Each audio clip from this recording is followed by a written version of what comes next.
গল্পের নাম আমৃত্যু ভালোবাসি তোকে। লেখনীতে সালমা চৌধুরী। গল্পের ১২তম পর্ব। আবির দুর্বোধ্য দৃষ্টিতে মেঘের ক্রন্দনরত ধৃষ্টতায় চেয়ে আছে। মেঘের নিরন্তর কান্নায় আবিরের হৃদয় ভেঙেচুরে তছনছ হয়ে যাচ্ছে, তবুও নিজেকে নিয়ন্ত্রণ করে শান্ত স্বরে বলল, নিষ্করুণ এই পৃথিবীতে হয়তো কেউ আছে যে তোকে তার পৃথিবী মনে করে, তোর স্বামীপে তার মন অনুর্জিত হয়। খোঁজে দেখিস তোর আশেপাশে এমন কেউ আছে যে তোর কণ্ঠস্বর শোনার জন্য প্রতিনিয়ত ছটফট করে। চিৎকার করে বললেই কেউ কারো আপন হতে পারে না। মেঘ কাঁদছে আর বিড়বিড় করে বলছে, সেই কেউটা কি সারাজীবন কেউ হয়েই থাকবে? আবির মৃদু হেসে বলল, হয়তো না, সময় হলে ঠিকই আপন করে নিবে। মেঘ আর চোখে আবিরকে দেখে তাচ্ছিল্যের স্বরে বলল, হ্যাঁ, তবে আমাকে নয়, হয়তো আমার লাশটাকে। আবির তেজস্বীপূর্ণ কণ্ঠে চিৎকার করল, একটা থাপ্পড় মারব তোকে। কথাটা বলতে বলতে হাত উপরে তুলল আবির। ক্রুদ্ধ আখিতে চাইল মেঘের অভিমুখে, ক্রোধে আবিরের নাকের ডগা ফুলে উঠেছে। মেঘ কিছুটা সরে গিয়ে তাকালো আবিরের দিকে, ভয় হাত পা ঠান্ডা হয়ে যাচ্ছে। আবির সঙ্গে সঙ্গে হাত নামিয়ে নিল। মেঘ ভ্রু কুঁচকে ভেজা কণ্ঠে বলল, থামলেন কেন? এখন থাপ্পড় দিল অনুভব করতে পারব, লাশ হয়ে গেলে তো আর পারব না। দেন। আবির আবারও চিৎকার করল। মেঘ। আবির উঠে পাশে থাকা একটা কাঠের চেয়ারে শরীরের সর্বশক্তি দিয়ে লাথি মেরে রুম থেকে বেরিয়ে গেছে। মেঘ কিছুক্ষণ সে পথে নিশ্চুপ চেয়ে রইল, তারপর সোফার উপর দুই পা তুলে হাঁটুতে মুখ লুকিয়ে বসে আছে। মেঘ এখানে আসতে চাইছিল না, কিন্তু তানভীর জোর করে নিয়ে আসছে। এখানে আসার পর থেকে তানভীর, আসিফ আর আরিফ আড্ডায় মগ্ন হয়ে আছে। 10 মিনিটও হয়নি আবির এক গ্লাস শরবত নিয়ে আসছে। মেঘের মাথায় হাত রাখতেই মেঘ আঁতকে উঠে তাকাল। আবির পাশে বসে শান্ত স্বরে বলল, শরবতটা খান। মেঘ শক্ত কণ্ঠে বলতে চাইল, খাবো না। কিন্তু আবিরের আগ্নেয়গিরির লাভার ন্যায় লাল বর্ণের দুচোখে চোখ পড়তেই ভয় আর কিছু বলল না। শরবতের গ্লাস নিয়ে ঢকঢক করে গ্লাস ভর্তি শরবত শেষ করে ফেলল। আবির ধীর হস্তে মেঘের দুচোখ মুছে ঠান্ডা কণ্ঠে বলল, গায়ে হলুদের প্রোগ্রামে এসে এভাবে কাঁদলে মানুষ উল্টাপাল্টা ভাববে। এখন শান্ত হ, কিছুক্ষণ রেস্ট নে, পরে বাসায় গিয়ে আবার কাঁদিস। মেঘ আকুল কণ্ঠে শুধাল, আমি কাঁদলে আপনার বুঝি খুব ভালো লাগে?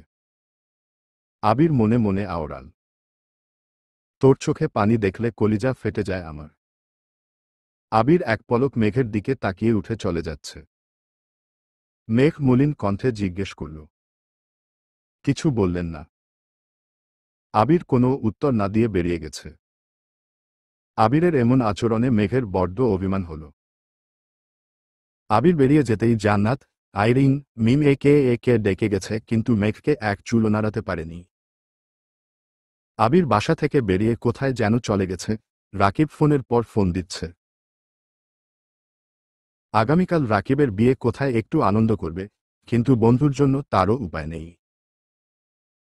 1 ঘন্টা পেরিয়ে যাচ্ছে, আবির ফোন ধরছে না, বাসায়ও ফিরছে না।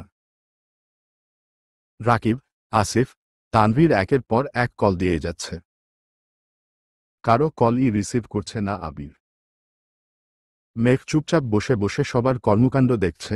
মনের ভেতরে ভয় হচ্ছে ঠিকই, কিন্তু সে কল দিবে না বলে জেদ ধরে বসে আছে। প্রায় 1.5 ঘন্টা পর আবির বৃষ্টিতে অর্ধেক ভিজে বাসায় আসছে।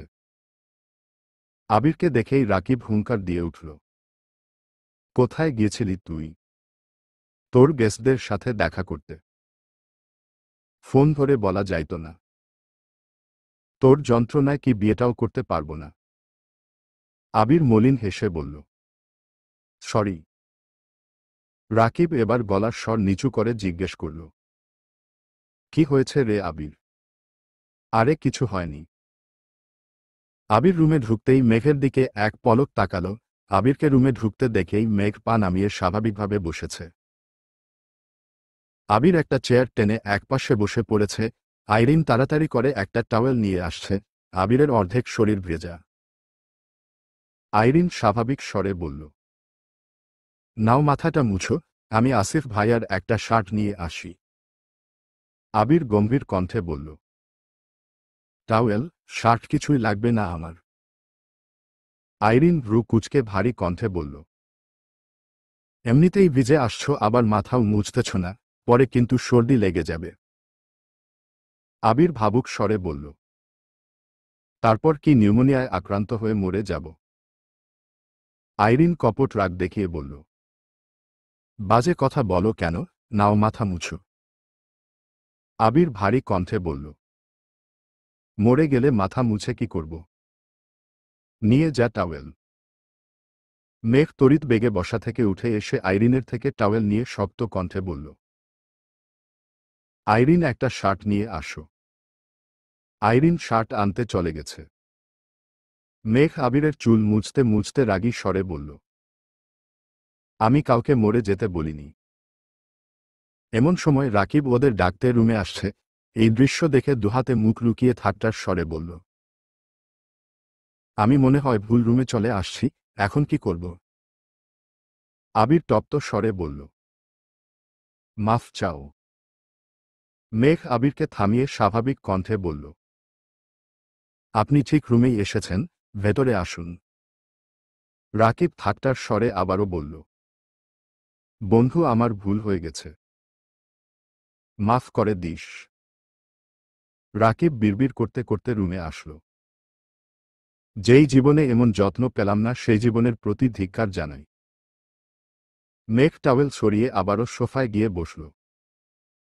এই রুমে কোনো মানুষজন নেই। গায়ে হলুদের মঞ্চ ভেতরের দিকে একটা বড় রুমে করা হয়েছে। আত্মীয় স্বজন এমনকি তানভীররাও মঞ্চের কাছেই আড্ডা দিচ্ছে। মেঘের ভালো লাগছিল না বলে এই রুমে এসে বসেছিল। মেঘের জন্য আবিরও এই রুমেই এসে বসেছে। রাকিব মঞ্চে যায়, আবার একটু পর পর আবির মেঘকে নিতে আসে। আইরিন আশিফের একটা শার্ট মেঘকে দিয়ে চলে গেছে। মেঘ শার্ট এগিয়ে দিয়ে স্বাভাবিক কণ্ঠে বলল, এটা পরে আসুন। শার্ট পরে কি হবে? মরে গেলে তো লাশই হয়ে যাব। মেঘ এবার অগ্নিদৃষ্টিতে তাকাল। মেঘের ইচ্ছে করছিল আবিরের মুখ চেপে ধরতে, কিন্তু পারল না। রাকিব রুম থেকে বেরিয়ে যেতে যেতে রাগী স্বরে বলল, 5 মিনিটের মধ্যে তোদের নাটক শেষ করে যদি ভেতরে না আসিস তাহলে তোদের দুটাকে মেরে আমি কাল জেলে চলে যাব। মেঘ মৃদু হেসে বলল, তাহলে রিয়া আপু কি করবে? কি আর করবে? জেলখানার বাহিরে বসে কাঁদবে। তোমরা তো আর কোনো উপায় রাখতেছ না। আবির গম্ভীর কণ্ঠে বলল, মুখটা বন্ধ করে যা, আমরা আসতেছি। আবির পাঞ্জাবি খুলে সেকেন্ডের মধ্যে শার্ট পরে ফেলেছে। মেঘ আবিরের ভেজা পাঞ্জাবি হাতে নিয়ে কপাল গুটিয়ে প্রশ্ন করল, আপনি কোথায় গেছিলেন? আর এত ভিজলেন কিভাবে? আবির সরু নেত্রে তাকিয়ে মৃদু হেসে বলল, তোর না হওয়া শ্বশুর আর তার ছেলেটাকে দেখতে গেছিলাম। আবির রুম থেকে বেরিয়ে যাচ্ছে। মেঘ নিঃশব্দে হেসে প্রশ্ন করল, তোর কি পছন্দ হয়েছে? আবির ঘাড় ঘুরিয়ে চাপা স্বরে বলল, খুব পছন্দ হয়েছে। মেঘ মিটিমিটি হাসছে। এতক্ষণ যাবৎ মনের কোণে জমে থাকা অভিমানগুলো মুহূর্তেই গায়েব হয়ে গেছে। বিকেলে মেহমান না আসার কারণটা মেঘ এখন খুব ভালোভাবেই বুঝতে পেরেছে। চোখ মুখ মুছে ঠোঁটে প্রশান্তির হাসি নিয়ে মঞ্চে গেল। মিম মেঘকে দেখেই জিজ্ঞেস করল, মন ভালো হয়েছে তোমার? আমারও। তা এখন কিভাবে ভালো হলো? মেঘ মিমের কানের কাছে বিড়বিড় করে বলল, আমাকে আজ যাদের দেখতে আসার কথা ছিল আবির ভাই তাদের। মিম আতঙ্কিত কণ্ঠে শুধালো, কি করেছে? মেঘ মেকি স্বরে বলল, তেমন কিছু না, তুই বুঝবি না। মেঘকে হাসিখুশি দেখে সবাই স্বস্তির নিঃশ্বাস ফেলছে। ফুপ্পি আগেও কয়েকবার মেঘের কাছে যেতে চেয়েছিল, কিন্তু জান্নাত যেতে দেয়নি। কারণ ফুপ্পি মেঘকে বুঝাতে গেলে দেখা যাবে দুজনেই কেঁদে একাকার অবস্থা করে ফেলবে। ছেলের শ্বশুর বাড়িতে এসে শাশুড়ি কাঁদছে, বিষয়টা আত্মীয়রা ভালো চোখে নিবে না, তাই জান্নাত ওনাকে মেঘের কাছে যেতে দেননি। প্রায় ২-৩ ঘন্টা গায়ে হলুদের প্রোগ্রাম চলেছে। বাহিরে ঝুম বৃষ্টি হচ্ছে, সাথে বজ্রপাত। আলী আহমদ খান আবিরকে কল দিলেন। আবির রিসিভ করে বলল, হ্যাঁ আব্বু, বলো। কি করছো? এখন খাবো, খেয়েই বের হব।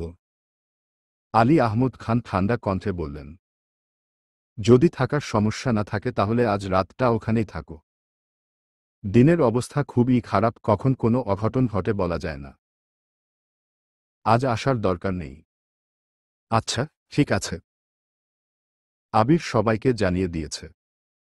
গভীর রাতে সবাই একসঙ্গে খেতে বসেছে। মেঘের প্রচণ্ড মাথা ব্যথা করছে। সারাদিন যাবৎ কাঁদতে কাঁদতে এখন মাথা ব্যথায় চোখ মেলতে পারছে না। খেতেও ইচ্ছে করছে না। আবিরের জোরাজুরিতে কোনো রকমে অল্প খাবার খেয়ে ঔষধ খেয়ে ঘুমিয়ে পড়েছে। মেঘ, মিম, আইরিন সবাই এক রুমে শুয়েছে। মাঝরাতে কারো কান্নার শব্দে হঠাৎ করেই মেঘের ঘুম ভেঙে গেছে। একে অপরিচিত জায়গা, আশেপাশে সব অন্ধকার। কান্নার শব্দ ধীরে ধীরে বাড়ছে, মনে হচ্ছে কোনো ছেলে কাঁদছে। মেঘের মনে আতঙ্ক আর কৌতূহল দুটায় বাসা বেঁধেছে। ধীরে ধীরে শোয়া থেকে ফ্লোরে পা রাখতেই কোনো মানুষের পায়ে পা লাগলো, অমনি মেঘ লাফ দিয়ে উঠেছে। তারপর মনে পড়ল রাকিব ভাইয়ার ২-৩টা কাজিন রাতে এই রুমে শুয়েছিল। মেঘ ভয়ে ভয়ে রুম থেকে বের হলো। ২টা রুম পরে একটা রুমে আলো জ্বলছে, সেটা সোফার রুম, আর সেই রুম থেকেই কান্নার শব্দ আসছে। মেঘ বুক ফুলিয়ে শ্বাস ছেড়ে নিজেকে ধাতস্থ করে পা বাড়ালো সেই রুমের উদ্দেশ্য। যত এগিয়ে যাচ্ছে, পুরুষালী কণ্ঠের কান্নার শব্দ তত বেশি তীব্র হচ্ছে। আশেপাশে একজনের চাপা স্বর ভেসে আসছে। মেঘ রুমের দরজায় দাঁড়াতেই চমকে উঠল। ফুপ্পি সোফায় বসে আছেন। আবির ফ্লোরে হাঁটু গেড়ে বসে ফুপ্পির উরুতে মাথা রেখে হাউমাউ করে কাঁদছে। আবিরের একপাশে তানভীর, অন্য পাশে আসিফ ফ্লোরে বসে আবিরকে শান্ত করার চেষ্টা করছে। ফুপ্পি আবিরের মাথায় হাত বুলিয়ে দিচ্ছে আর আবির অজরে কাঁদছে। জান্নাত আসিফের পাশে সোফায় বসে। হঠাৎ দরজায় মেঘকে দাঁড়ানো দেখে জান্নাত হিমশীতল কণ্ঠে ডাকল, মেঘ, তুমি এখানে? মেঘের দৃষ্টি আবিরের পানে। মেঘের বুকের ভেতরটা ছলাৎ ছলাৎ করছে। আবির ভাইকে এভাবে কাঁদতে দেখে কাদম্বিনীর দম বন্ধ হয়ে আসছে, হৃৎস্পন্দন থেমে গেছে। জান্নাতের মুখে মেঘের নাম শুনে আবির সহ সবাই আঁতকে উঠল। মেঘ রুমে ঢুকতে ঢুকতে আর্তনাদ করে উঠল। কি হয়েছে ওনার? আবির চোখ মুছে সঙ্গে সঙ্গে রুম থেকে বেরিয়ে গেছে। আবিরের পেছনে পেছনে তানভীরও বেরিয়েছে। মেঘ আবারও জিজ্ঞেস করল, আবির ভাইয়ের কি হয়েছে? ফুপ্পি, উনি কাঁদছিলেন কেন? ফুপ্পিও ভেতরে ভেতরে কাঁদছেন। আসিফ স্বাভাবিক কণ্ঠে বলল, তেমন কিছু হয়নি, এমনি খারাপ লাগছিল। তোমার না মাথা ব্যথা? যাও, ঘুমাও গিয়ে। মেঘ একবার ফুপ্পিকে দেখছে, আবার আসিফ ভাইয়াকে দেখছে, আবার জান্নাত আপুকে দেখছে। আসিফ আবারও বলল, ঘুমাতে যাও মেঘ। জান্নাতের চোখে চোখ পড়তেই সেও ইশারা দিল। মেঘ আবারও এসে রুমে শুয়েছে, কিন্তু কোনোভাবেই ঘুম আসছে না। চোখের সামনে বারবার আবিরের কান্নারত মুখমণ্ডল ভেসে উঠছে। মনের আকাশ অমাবস্যার ন্যায় ঘুটঘুটে অন্ধকার হয়ে গেছে, কোথাও এক বিন্দু আলোর ছিটেফোঁটাও নেই। আবির কেন কাঁদছিল, কি হয়েছে কিছুই বুঝতে পারছে না। বুকের ভেতর ভীষণ রকমের যন্ত্রণা হচ্ছে। রুমে অফুরন্ত বাতাস থাকার সত্ত্বেও মেঘ বুকভরে নিঃশ্বাস নিতে পারছে না। মনে হচ্ছে কিছু একটা গলা চেপে ধরে আছে। এপাশ ওপাশ হাঁসফাঁস করতে করতে মেঘ আবারও ঘুমিয়ে পড়েছে। সকালে নাস্তা করেই আবিররা বাসার উদ্দেশ্যে বেরিয়ে পড়েছে। তানভীর গাড়ি চালাচ্ছে, আবির চোখ বন্ধ করে পাশের সিটে বসে আছে। মেঘ আবিরকে জিজ্ঞেস করার সুযোগ খুঁজছে, কিন্তু কোনোভাবেই পাচ্ছে না। আবির আর তানভীর বাসায় এসে শাওয়ার নিয়ে রেডি হয়ে দুপুরের দিকে আবারও বেরিয়েছে। রুমে শুয়ে বসে কোনোভাবেই মন টিকছে না মেঘের। বন্যাকে কল দিয়ে কিছুক্ষণ কথা বলেছে, তবুও মন স্থির হচ্ছে না। মেঘ নিচে আসতেই আলী আহমদ খান জিজ্ঞেস করলেন, তোমরা বিয়েতে যাওনি কেন? মেঘ আস্তে করে বলল, যেতে ইচ্ছে করছিল না। শরীর খারাপ নাকি? না। আলী আহমদ খান মেঘকে খানিক দেখে মোলায়েম কণ্ঠে বলল, কি নিয়ে এত দুশ্চিন্তা করো? মেঘ মৃদু হেসে বলল, দুশ্চিন্তা করি না বড় আব্বু। আলী আহমদ খান ধীর কণ্ঠে বলল, আম্মু, 1 কাপ চা করে দিতে পারবে? এখনই নিয়ে আসছি। আমি চিনি কম খাই। মেঘ মলিন হেসে বলল, জানি বড় আব্বু। মেঘ কিছুক্ষণের মধ্যেই 1 কাপ চা নিয়ে আসছে। আলী আহমদ খান এক চুমুক চা খেয়ে হেসে বললেন, মাশাআল্লাহ, চা খুব ভালো হয়েছে। মেঘ মাথা নিচু করে বিড়বিড় করে বলল, চা ভালো না লাগলেই সত্যি কথা বলতে পারেন। আমি কিছু মনে করব না। বসো এখানে। মেঘ চুপচাপ পাশের সোফায় মাথা নিচু করে বসেছে। আলী আহমদ খান ভারী কণ্ঠে বলে উঠলেন, শুনো, কোনো কিছু ভালো না লাগলেই আমি যেমন সরাসরি বলতে পারি তেমন ভালো হলে প্রশংসাও করতে পারি, যাটা সত্যিই ভালো হয়েছে। তার থেকেও বড় বিষয়, তোমার বড় আম্মুর সাহায্য ছাড়া তুমি প্রথমবার আমার জন্য এত ভালো চা করেছ, তার জন্য ধন্যবাদ। আপনাকেও ধন্যবাদ বড় আব্বু। আলী আহমদ খান ধীর কণ্ঠে শুধালেন, আম্মু, তোমার কি মন খারাপ? বড় আব্বুর ধীর কণ্ঠে বলা কথাতে মেঘের মন গলে গেছে, চোখ ছলছল করছে, মাথা তুলে তাকাতে পারছে না। ঠোঁটে জোর করে ধরে রাখা মিথ্যা হাসিটা আর ধরে রাখতে পারছে না। মেঘ ঢোক গিলে শীতল কণ্ঠে বলল, না। মেঘ আর বসে থাকতে পারল না। চিবুক নামিয়ে সিঁড়ি দিয়ে উঠে নিজের রুমে চলে গেছে। গত রাত থেকে অস্থির হয়ে থাকা মনটা ক্ষণে ক্ষণে কেঁপে উঠছে। আবির আর তানভীর বেশ রাত করে বাসায় ফিরেছে, ততক্ষণে সবাই গভীর ঘুমে আচ্ছন্ন। আবির সকালে উঠেই কোথায় বেরিয়েছে। আজ আবিরদের বাসার সবার দাওয়াত, মেঘ যেতে না চাইলেও সবার জোরাজোরিতে বাধ্য হয়ে যাচ্ছে। মেঘ দূর থেকে রিয়া আপুকে দেখছে। মেয়েটাকে জান্নাত আপুর বিয়েতে দেখেছিল, তখন সে রাকিব ভাইয়ার প্রেমিকা ছিল, আজ সে বউ বেশে বসে আছে। মেঘ মনে মনে আওড়াল, পূর্ণতা পাওয়া ভালোবাসাগুলো একটু বেশিই সুন্দর। রাকিব ভাইয়ার 7 বছরের ভালোবাসা আজ পূর্ণতা পেয়েছে। কত ঝড় ঝাপটা পেরিয়ে ওনারা এক হতে পেরেছেন, এটা শুধু ওনারাই জানেন। আমি তো 1 বছরের পরিশ্রান্ত হয়ে গেছি, 7 বছর ধৈর্য রাখা আমার পক্ষে অসম্ভব। রাকিব ভাইয়া আর রিয়া আপু, আপনাদের ভালোবাসা আজীবন বেঁচে থাকুক। হঠাৎ মেঘের নজর পড়ল রিয়া হাতের ইশারায় মেঘকে ডাকছে। মেঘ সহসা এগিয়ে গেল। রিয়া বসা থেকে উঠে মেঘকে জড়িয়ে ধরল। আকস্মিক ঘটনায় মেঘ বেশ আশ্চর্য হল। বিয়া শান্ত স্বরে বলল, আবির ভাইয়া হেল্প না করলে আমাদের বিয়েটাই হতো না। ভাইয়াকে অনেক ধন্যবাদ। মেঘ কপালে ভাঁজ ফেলে জিজ্ঞেস করল, ওনার ধন্যবাদ আমাকে কেন দিচ্ছেন? রিয়া মৃদু হেসে বলল, ওনাকে তো জড়িয়ে ধরতে পারবো না, তাই তোমাকে জড়িয়ে ধরলাম। রিয়া অপ্রতিভ কণ্ঠে আবারও শুধাল, বাই দা ওয়ে, আবির ভাইয়াকে জড়িয়ে ধরার অনুমতি কি তুমি কোনো মেয়েকে দিবে? মেঘ সঙ্গে সঙ্গে চোখ গোল করে তাকালো, বুকের ভেতরের ক্রোধটা দীর্ঘ নিঃশ্বাস হয়ে বেরিয়ে আসল। ক্রোধিত কণ্ঠে বলল, না। রিয়া মেঘের দু গালে হাত রেখে মোলায়েম কণ্ঠে জানতে চাইল, আবির ভাইয়াকে খুব ভালোবাসো তাই না? মেঘের বুকের ভেতরটা মোচড় দিয়ে উঠেছে, দুচোখ ছলছল করছে। মেঘ সঙ্গে সঙ্গে চোখ নামিয়ে নিয়েছে। রিয়া ঠোঁটে হাসি রেখে বলল, এই মেঘ, একদম কাঁদবে না। তোমার আবির ভাই দেখলে আমার সর্বনাশ করে ফেলবে। কেন? রিয়া ঢোক গিলে নিজেকে সংযত করে বলল, ভাববে আমি তোমাকে বাজে কথা বলেছি। মেঘ হুট করে প্রশ্ন করে বসল, আপু, আবির ভাইয়া কোথায় জানেন? ওনার কি হয়েছে বলতে পারবেন? কি হয়েছে সঠিক জানি না, তবে ওদের কথোপকথন শুনে মনে হয়েছে ভাইয়া কোনো বিষয় নিয়ে খুব বেশি ডিপ্রেশনে আছেন। কি বিষয়? সেটা বলতে পারবো না গো।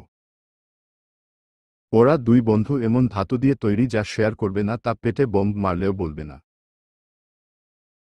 তুমি সাবধানে থেকো, আর ভাইয়ার যত্ন নিও, যদিও আমি জানি তুমি খুব কেয়ারিং। মেঘ কপাল গুটাল। এমন সময় রাকিব এসে বলল, কি ব্যাপার, আমার অবর্তমানে আমাকে নিয়ে কি আলোচনা চলছে?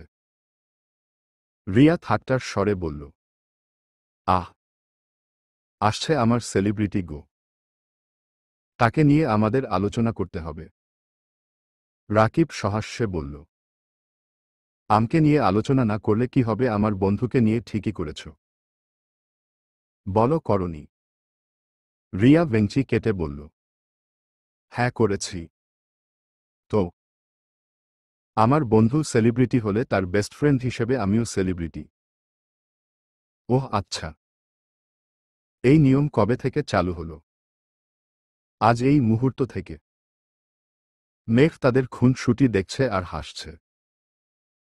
রাকিব হঠাৎ মেঘের দিকে তাকিয়ে বলল, এই মেঘ, তুমি তো কিছুই খেলে না, তাড়াতাড়ি খেতে যাও।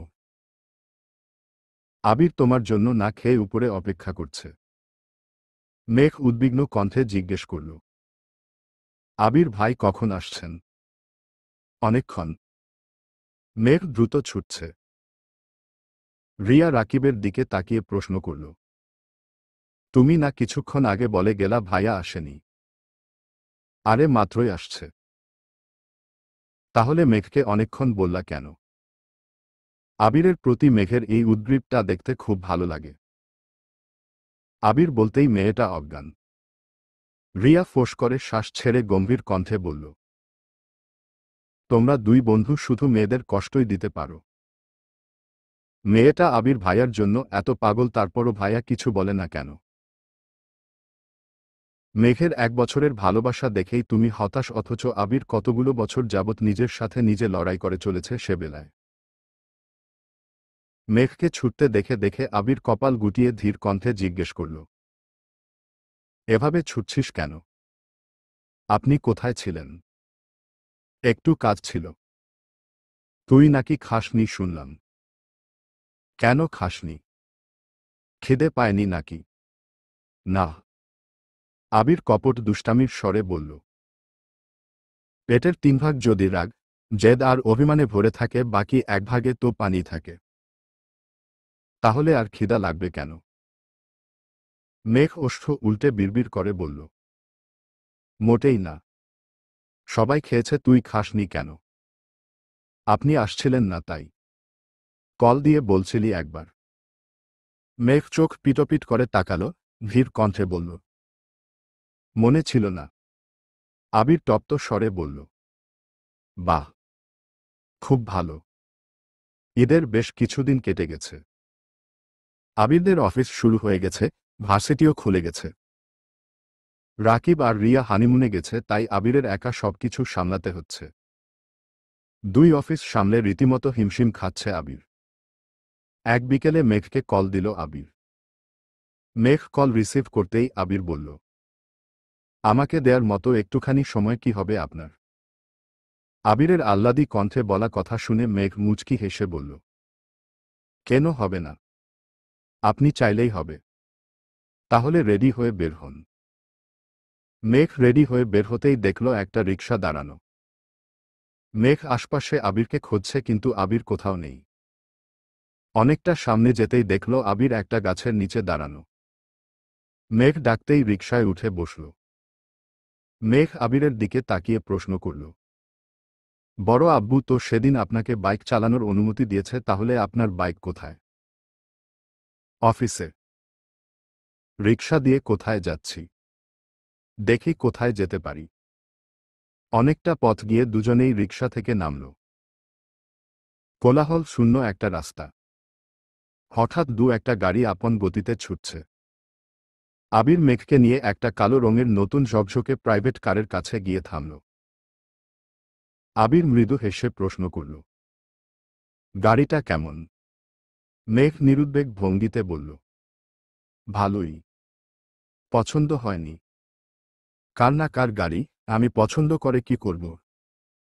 আবির উদাস ভঙ্গিতে বলল। গাড়িটা আজই কিনেছি। কেমন হয়েছে? মেঘের ভাবলেশহীন জবাব। আপনার সাথে ফাইজলামি মানায় না। আবির ভ্রু গুটিয়ে বলল।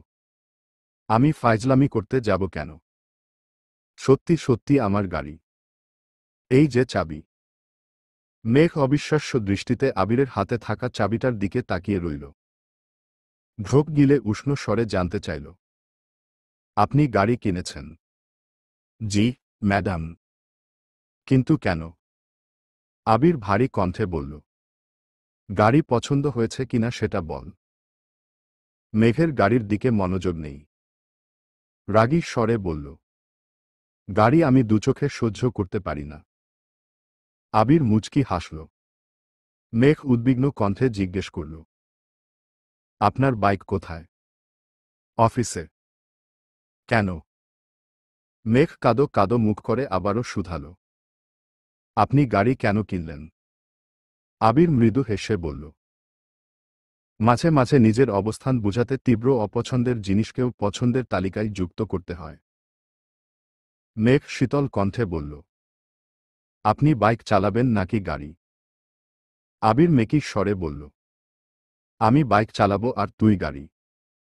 মেঘ সশব্দে হেসে বলল।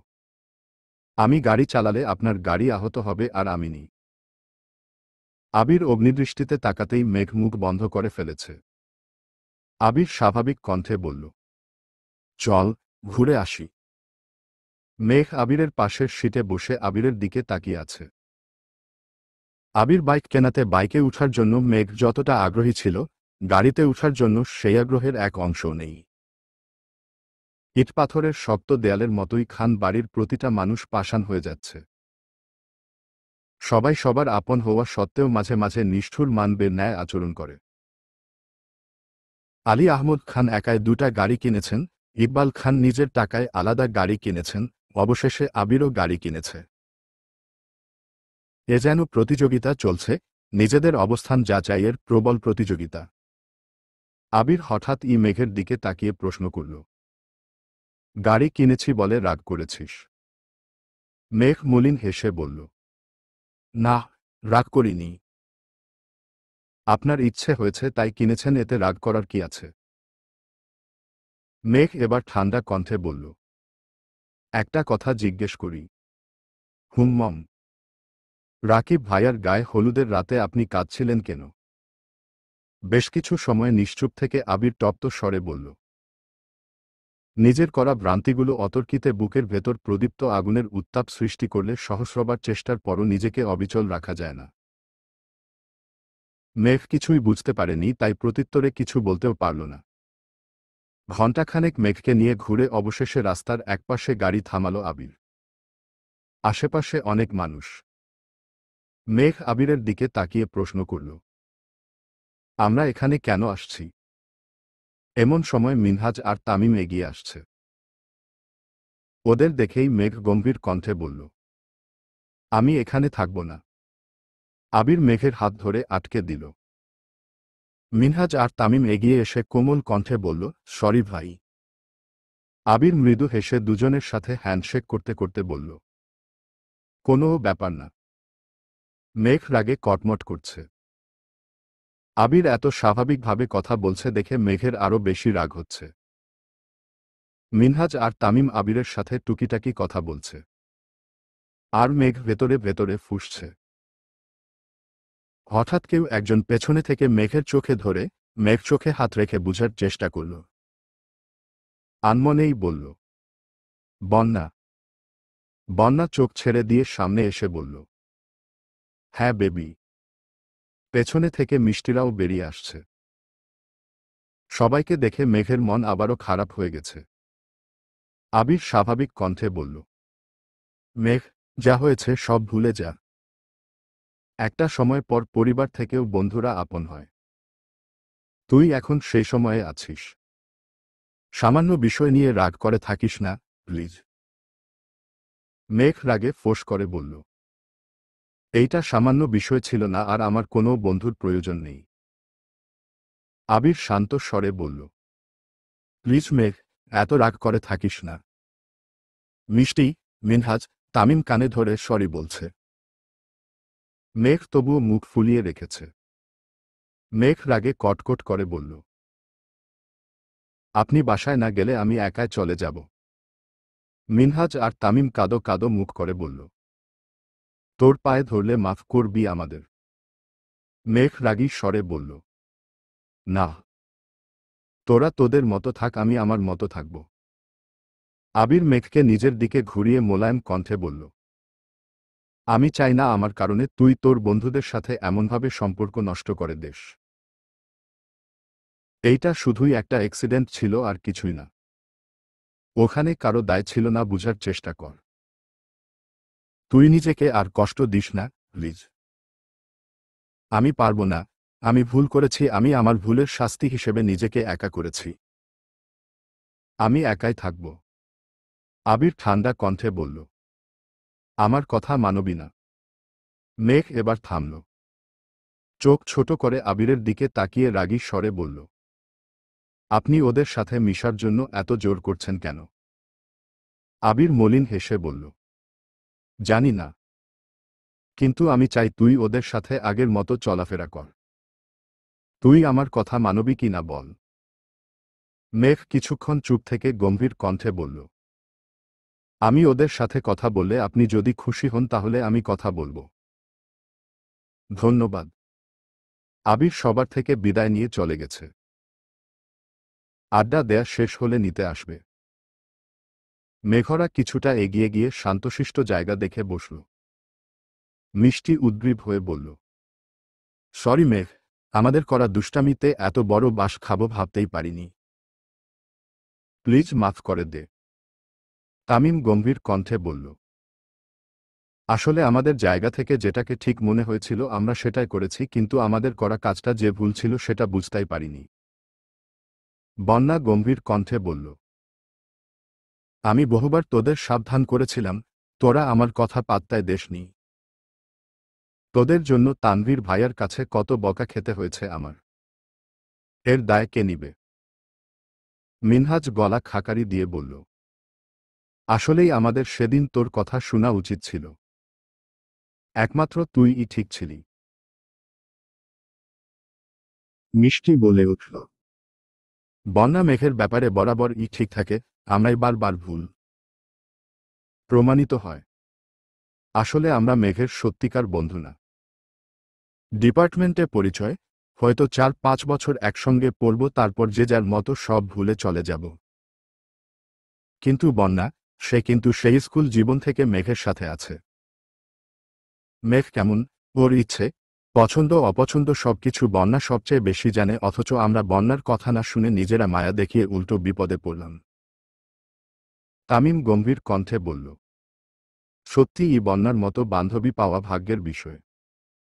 মেঘ বলল, সেই ঘটনার পর আমিও বুঝেছি বন্যা ছাড়া আমার আর কোনো বন্ধু নেই যে সত্যিই আমার ভালো চাই। মিষ্টি খানিক থেমে আবারও বলল, এই মেঘ, বন্যা তো তোর বেস্ট ফ্রেন্ড তাই না? হুম, একমাত্র বেস্ট ফ্রেন্ড। ছোট থেকে অনেক বান্ধবী হারিয়েছি, কিন্তু বন্যা সবসময় আমার পাশে ছিল আর এখনো আছে। আল্লাহ বোধহয় চান আমরা সবসময় একসাথে থাকি। বন্যা হেসে বলল, হ্যাঁ, এজন্যই তো দুজনে এক সাবজেক্টে চান্স পেয়েছি। মিষ্টি মেঘের দিকে তাকিয়ে ধীর কণ্ঠে বলল, মেঘ, তুই চাইলে তোদের সম্পর্কটা সারাজীবন এমন রাখতে পারবি। কিভাবে? মিষ্টি মোলায়েম কণ্ঠে বলল, বন্যাকে তানভীর ভাইয়ার সঙ্গে বিয়ে দিয়ে দিল, বন্যা তোর ভাবি হয়ে যাবে, তাহলে তোদের সম্পর্ক আজীবন এমনই থাকবে, ইনশাআল্লাহ। বন্যা চেঁচিয়ে উঠল, জীবনেও না, পাগলের মতো কথা বলিস না। মেঘ কিছুক্ষণ চুপ থেকে হঠাৎ বলল, সত্যিই তো, আমি এটা কোনোদিন ভাবিনি। কেন? মেঘ বন্যার দিকে তাকিয়ে মুচকি হেসে বলল, বেবি, তুমি কি আমার ভালো? বন্যা মেঘের মুখ চেপে ধরে রাগী স্বরে বলল, আপনি যাকে অফারটা দিচ্ছেন সে আপনার তার ছিঁড়া অফার শোনার জন্য একদম প্রস্তুত নয়। Sorry mister. মেঘ নিজের মুখ থেকে বন্যার হাত সরিয়ে লম্বা করে শ্বাস নিয়ে বলল, আমি যা চাই তাই পাই, তোকে আমার ভাবি হিসেবে চাইছি, ইনশাআল্লাহ সেটাও পেয়ে যাব। বন্যা হুঙ্কার দিয়ে উঠল, তোর আজগুবি ইচ্ছে পূরণ হওয়ার নয়। মেঘ মুখ ফুলিয়ে কপাল গুটিয়ে সূক্ষ্ম নেত্রে বন্যার দিকে তাকিয়ে আছে। সাদিয়া বলে উঠল, পূরণ হওয়ার নয় কেন? তুই কি অন্য কাউকে পছন্দ করিস? বন্যা কিছু বলার আগেই মেঘ গর্জে উঠে বলল, না, বন্যা কাউকে পছন্দ করে না আর করবেও না। করলে শুধু আমার ভাইয়াকেই করবে। এর মধ্যে মিনহাজ বলল, মেঘ, তুই এতদিনে একটা সঠিক সিদ্ধান্ত নিয়েছিস। আমরা আজ আছি কাল নেই, কিন্তু তোর ভাবি করে নিলে বন্যা সারা জীবন তোর পাশে থাকবে। বন্যার নাকের ডগা লাল বর্ণ ধারণ করেছে, রাগে চোখ মুখ আগুনের মতো হয়ে গেছে। চোয়াল শক্ত করে বন্যা বলল, তুই আর কথা বলিস না, ভণ্ড কোথাকার। সেদিন তো খুব করে বলছিলি, কার এত সাহস যে মেঘের গায়ে হাত তুলবে। আমি দেখব, মেঘকে বাঁচাবো, পরে কোথায় ছিল বাঁচানোর ক্ষমতা। আবির ভাইয়ার এক ধমক খেয়েই তো স্তব্ধ হয়ে গিয়েছিলি। মিনহাজ ঢোক গিলে উষ্ণ স্বরে বলল, ধমক খেয়ে স্তব্ধ হয়নি, অন্য কারণে হয়েছিলাম। সাদিয়া জিজ্ঞেস করল, কি কারণে? তোদের বলা যাবে না, কারণ তোরা ভয় পাবি। মিষ্টি গম্ভীর কণ্ঠে বলল, ভাব কম নিয়ে বল। মিনহাজ কপাল চুলকিয়ে বিড়বিড় করে বলল, সেদিন আবির ভাইয়ার কাছে কিছু একটা ছিল, সেটা বুঝতে পেরেই আমি ভয়ে চুপ করে গেছিলাম। মেঘ ভ্রু কুচকে তাকিয়ে আছে, দৃষ্টিতে তিক্ততা। বন্যাও মুখ বেঁকিয়ে চেয়ে আছে। সাদিয়া আর মিষ্টি বেশ কৌতূহলী। সাদিয়া নিচু স্বরে জিজ্ঞেস করল, কি ছিল? ভয় পাবি না তো? না, বল।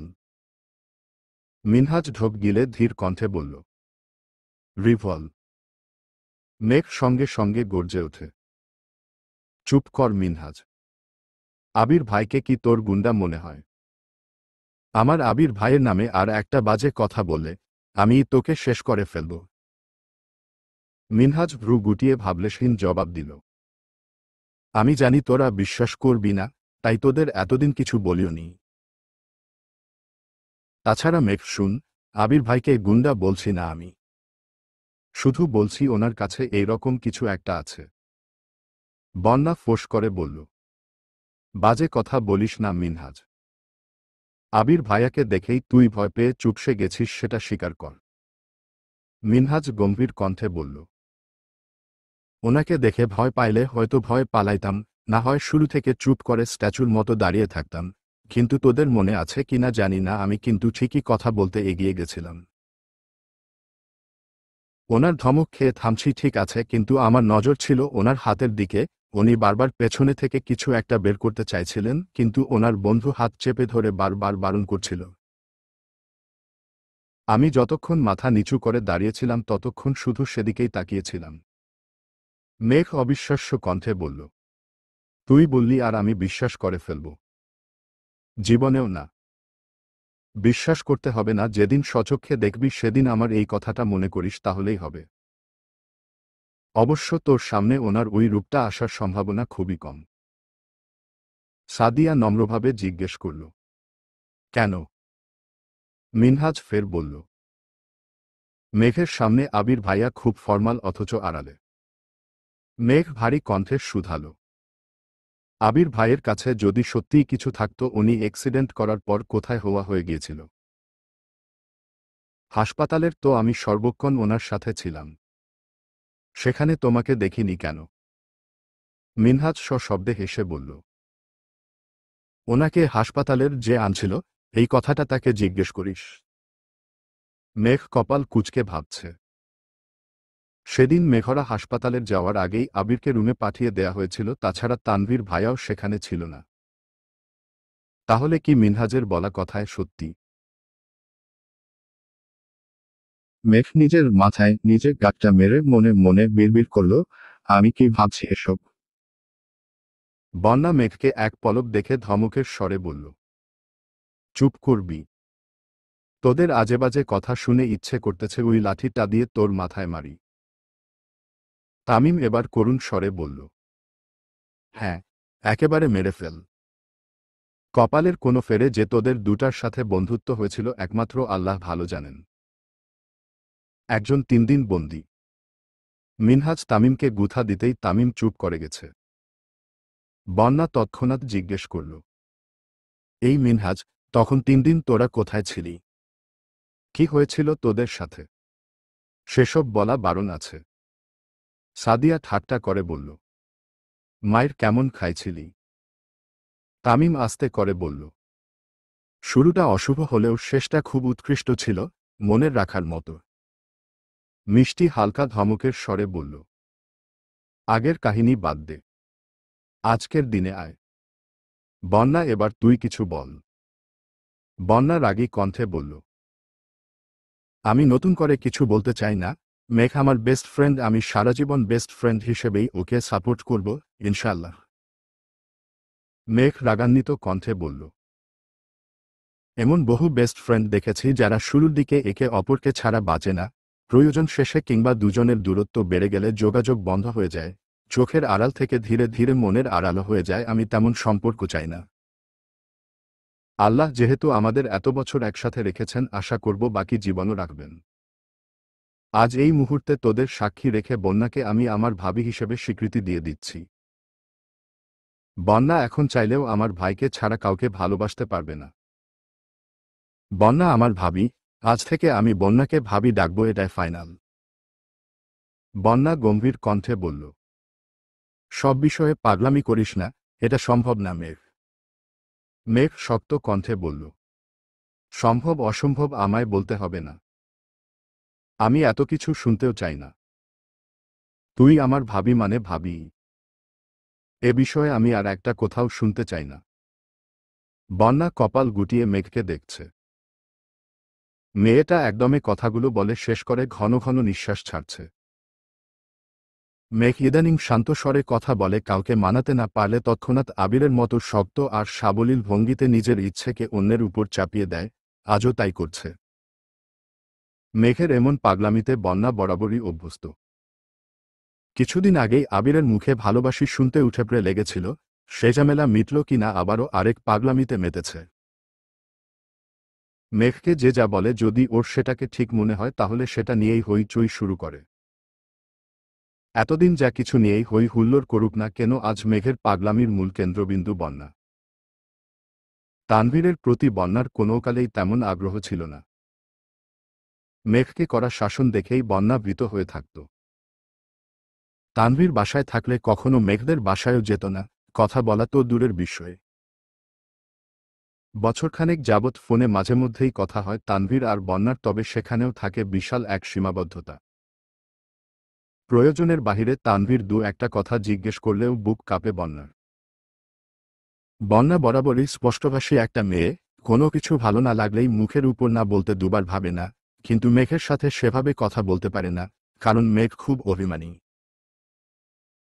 একবার মন খারাপ করে ফেললে এত সহজে ঠিক হয় না। আবিরের কথায় হয়তো মিনহাজদের সাথে কথা বলছে ঠিকই, তবে পূর্বের মতো স্বাভাবিক বন্ধন আর কখনো হবে না। তবে মেঘের আজকের পাগলামি বন্যাও স্বাভাবিকভাবে নিতে পারছে না। বন্যা ভ্রু কুঁচকে তাকিয়ে আছে, মেঘকে কিভাবে থামাবে সেসব ভেবেই বুক কাঁপছে বন্যার, অসহনীয় ব্যথা অনুভব হচ্ছে বুকে।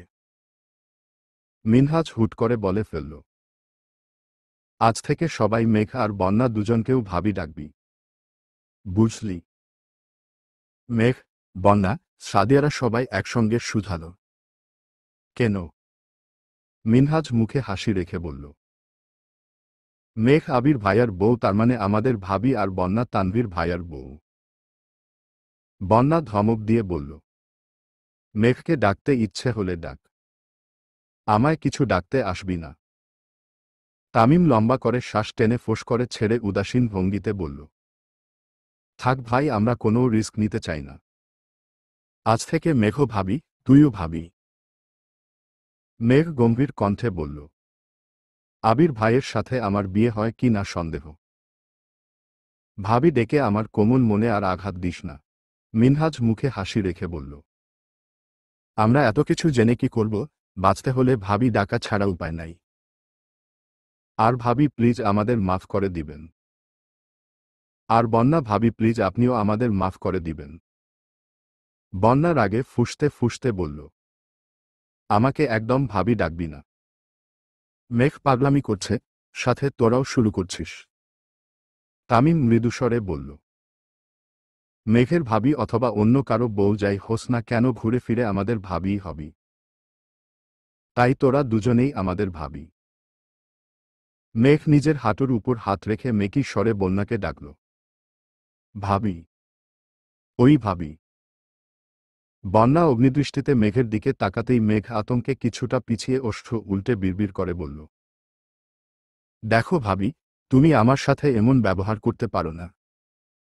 আমি কিন্তু ভাইয়াকে বিচার দিব। আমি না তোমার একমাত্র ননদিনী, একটু সুশ্রীর মতো তাকাও, মিষ্টি করে হাসো, তবেই না মনে শান্তি লাগবে। বন্যার মুখটা মলিন হয়ে আছে। নাক মুখ দেখেই বোঝা যাচ্ছে ভেতরে ভেতরে রাগ পুষছে। দাঁতে দাঁত চেপে ধরে মেঘের পাগলামিগুলো সহ্য করছিল, কিন্তু আর পারছে না।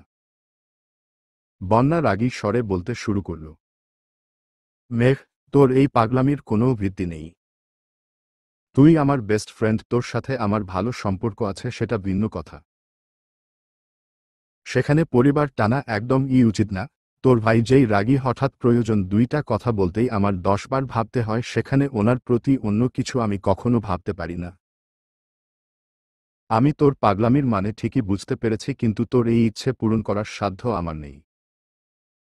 মেঘ প্রশ্ন করল, আমার ভাইকে অপছন্দ করার একমাত্র কারণটায় কি রাগ নাকি অন্য কিছু?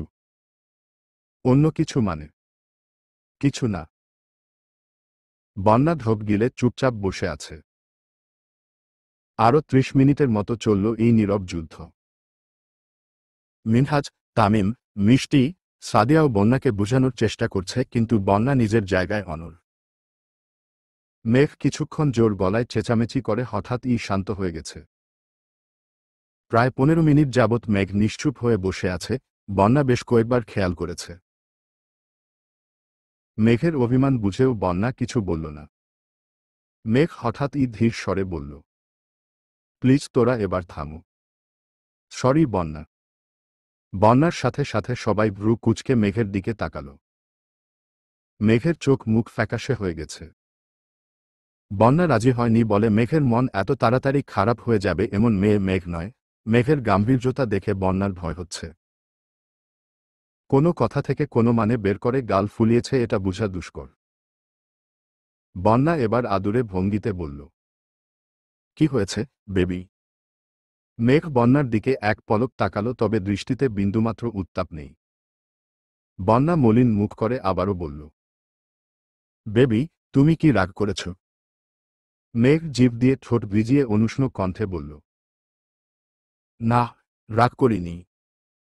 মিনহাজ জিজ্ঞেস করল, তো কি হয়েছে ভাবি? মেঘ মিনহাজের দিকে তাকিয়ে মলিন হাসল। এভাবে বাহিরের কারো মুখে ভাবি শুনতে মেঘের বেশ ভালোই লাগছে। সহসা বন্যার দিকে এক নজর তাকিয়ে মিনমিনের স্বরে বলল, মানুষ নিরন্তর সুখের নীর খুঁজে, কষ্ট আড়াল করে প্রতিনিয়ত স্বভাবসিদ্ধ হাসে। মেঘের বলা কাব্যিক কথার মানে কেউই বুঝল না। তামিম ধীর কণ্ঠে জানতে চাইল, কি হয়েছে মেঘ? মেঘ কণ্ঠ খাদে নামিয়ে বলল, সরি বন্যা, আমার ওইরকমভাবে জোর করা একদমই উচিত হয়নি। বন্যা তপ্ত স্বরে বলল, কি হয়েছে তোর? প্লিজ বল। মেঘ ঢোক গিলে গলা খাকারি দিয়ে বলতে শুরু করল, আমার পরিবার যেমন ছোট থেকেই আমার ব্যাপারে খুব সিরিয়াস, তেমনি আমিও আমার পরিবারের ব্যাপারে সিরিয়াস। প্রতিটা মানুষের মতো আমার মনেও পরিবারের প্রতি সফট কর্নার আছে, যা হয়তো সারা জীবন থাকবে। আমার পরিবারের অভ্যন্তরীণ সমস্যার কথা আমি এত সহজে কাউকে বলি না, এমনকি বন্যাকেও না। আমার মন খারাপের সময় নিজেকে গুটিয়ে রাখি, তবুও বন্ধুদের ফ্যামিলি প্রবলেম শেয়ার করি না। আবির ভাই ব্যতীত বাসার সবার সাথেই আমার খুব ভালো সম্পর্ক। এমনকি যেই তানভীর ভাইয়া আমায় ছোট থেকে কড়া শাসনে রেখে আমাকে বড় করেছে, তাকে আমি খুব ভালোবাসি। শেষ কথাটা বলতেই মেঘের চোখ বেয়ে 2 ফোঁটা পানি গাল বেয়ে গড়িয়ে পড়ল। সাদিয়া জিজ্ঞেস করল, তোর পরিবারে কি সমস্যা? কিছু হয়েছে? মেঘ চোখের পানি মুছে ভেজা কণ্ঠে আবারও বলতে শুরু করল, একটা সময় পর্যন্ত ভাইয়ার প্রতি আমার ক্ষোভের অন্ত ছিল না, সবকিছু অসহ্য লাগত, কিন্তু হঠাৎ সবকিছু কেমন যেন বদলে গেছে। একদিন আমি স্কুল থেকে ফিরে দেখি ভাইয়া ড্রয়িং রুমের ফ্লোরে বসে দুহাতে মাথা চেপে ধরে কাঁদছে। আম্মু আর বড় আম্মু ভাইয়াকে বুঝানোর চেষ্টা করছে। অন্যদিকে আব্বু আর বড় আব্বু যা তা বলে চিৎকার করছে। আমার ছোট্ট মস্তিষ্কে তখন কিছুই ঢুকছিল না। ভাইয়া তখন উচ্চ মাধ্যমিক পরীক্ষার্থী ছিল, কিছুদিন পর পরীক্ষা, অথচ ভাইয়ার অবস্থা নাজেহাল হয়ে পড়ছিল। আমি আম্মুকে অনেকবার জিজ্ঞেস করেও সঠিক তথ্য জানতে পারিনি। বড়রা আমার থেকে কিছু একটা লুকাতে প্রতিনিয়ত ব্যস্ত থাকত। আমিও কৌতূহলী হয়ে জানতে চেষ্টা করলাম। তারপর মোটামুটি যা বুঝেছি, ভাইয়া কলেজে পড়াকালীন এক মেয়ের সাথে পরিচয় হয়েছিল। মূলত মেয়েটা নিজে থেকেই ভাইয়ার সাথে বন্ধুত্ব করেছিল, তাও প্রায় 1 বছর ভাইয়ার পিছু পিছু ঘুরে। 1 বছর পর থেকে ভাইয়া মেয়েটার সাথে টুকিটাকি কথা বলা শুরু করে, যা এক পর্যায়ে সম্পর্কের দিকে এগোয়। ভাইয়ার টেস্ট পরীক্ষার আগে আগে মেয়েটা হঠাৎ ভাইয়াকে প্রপোজ করে বসে। যেহেতু মেয়েটার সাথে ভাইয়ার ভালো সম্পর্ক ছিল, তাই ভাইয়াও রাজি হয়ে গেছিল। পরীক্ষার ব্যস্ততায় প্রায় 1 মাস কেটে যায়। এরপর ভাইয়ার এক ফ্রেন্ড ভাইয়াকে মেয়েটার ব্যাপারে কিছু তথ্য দেয়। ভাইয়া প্রথমে একদমই বিশ্বাস করেনি, কিন্তু পরবর্তীতে খোঁজ নিয়ে জানতে পারে ভাইয়ার বন্ধুর বলা প্রতিটা কথায় সত্যি ছিল। তারপর থেকেই ভাইয়ার অবস্থা খারাপ হয়ে গেছিল। একের পর এক অসুস্থতা লেগেই ছিল। প্রায় 6 মাস ভাইয়া দুনিয়ার কোনো খবর বলতে পারেনি, ইয়ার লস গেছে। তারপর ধীরে ধীরে কিছুটা সুস্থ হয়েছে। পড়াশোনায় ইরেগুলার হওয়ার পর থেকে আব্বুর সাথে ভাইয়ার সম্পর্কের বিশাল ফাটল ধরেছে। বড় আব্বুও তেমন কথা বলতো না। শরীর সুস্থ হলেও ভাইয়ার মন তখনও অসুস্থই ছিল। তারপর থেকে আবির ভাই আর ভাইয়ার সম্পর্ক গভীর হতে শুরু করল। ভাইয়ার সব আবদারের মাধ্যম হয়ে উঠে আবির ভাই। ভাইয়ার মনের অবস্থা ঠিক রাখতে আবির ভাই ভাইয়াকে সব বিষয়ে সাপোর্ট করতে শুরু করে। ভাইয়া হুট করে সিদ্ধান্ত নেয় যে সে রাজনীতি করবে। আম্মুদের বলেছে, কিন্তু আম্মুরা কেউ রাজি না, আব্বুরা তো আরও রাজি না। শুনেছিলাম আবির ভাইও রাজি ছিল না, কিন্তু ভাইয়ার খুশির জন্য বাধ্য হয়ে ভাইয়াকে সাপোর্ট করেছে, আর এখন পর্যন্ত প্রতিনিয়ত করেই যাচ্ছে। এসব ঘটনা দেখতে দেখতে তানভীর ভাইয়ার প্রতি আমার চিন্তাধারা বদলাতে শুরু করে, সেই সাথে আবির ভাইয়ের প্রতিও। আমার ভাইয়ের যখন মানসিক সাপোর্ট দরকার ছিল, তখন আবির ভাই সেই সাপোর্টটা দিয়েছিল। তাই আমিও ধীরে ধীরে আবির ভাইয়ের প্রতি মনের ভেতর পুষে রাখা আক্রোশ ভুলতে শুরু করি, কিন্তু কখনো আবির ভাইয়ের সাথে কথা বলার চেষ্টা করিনি।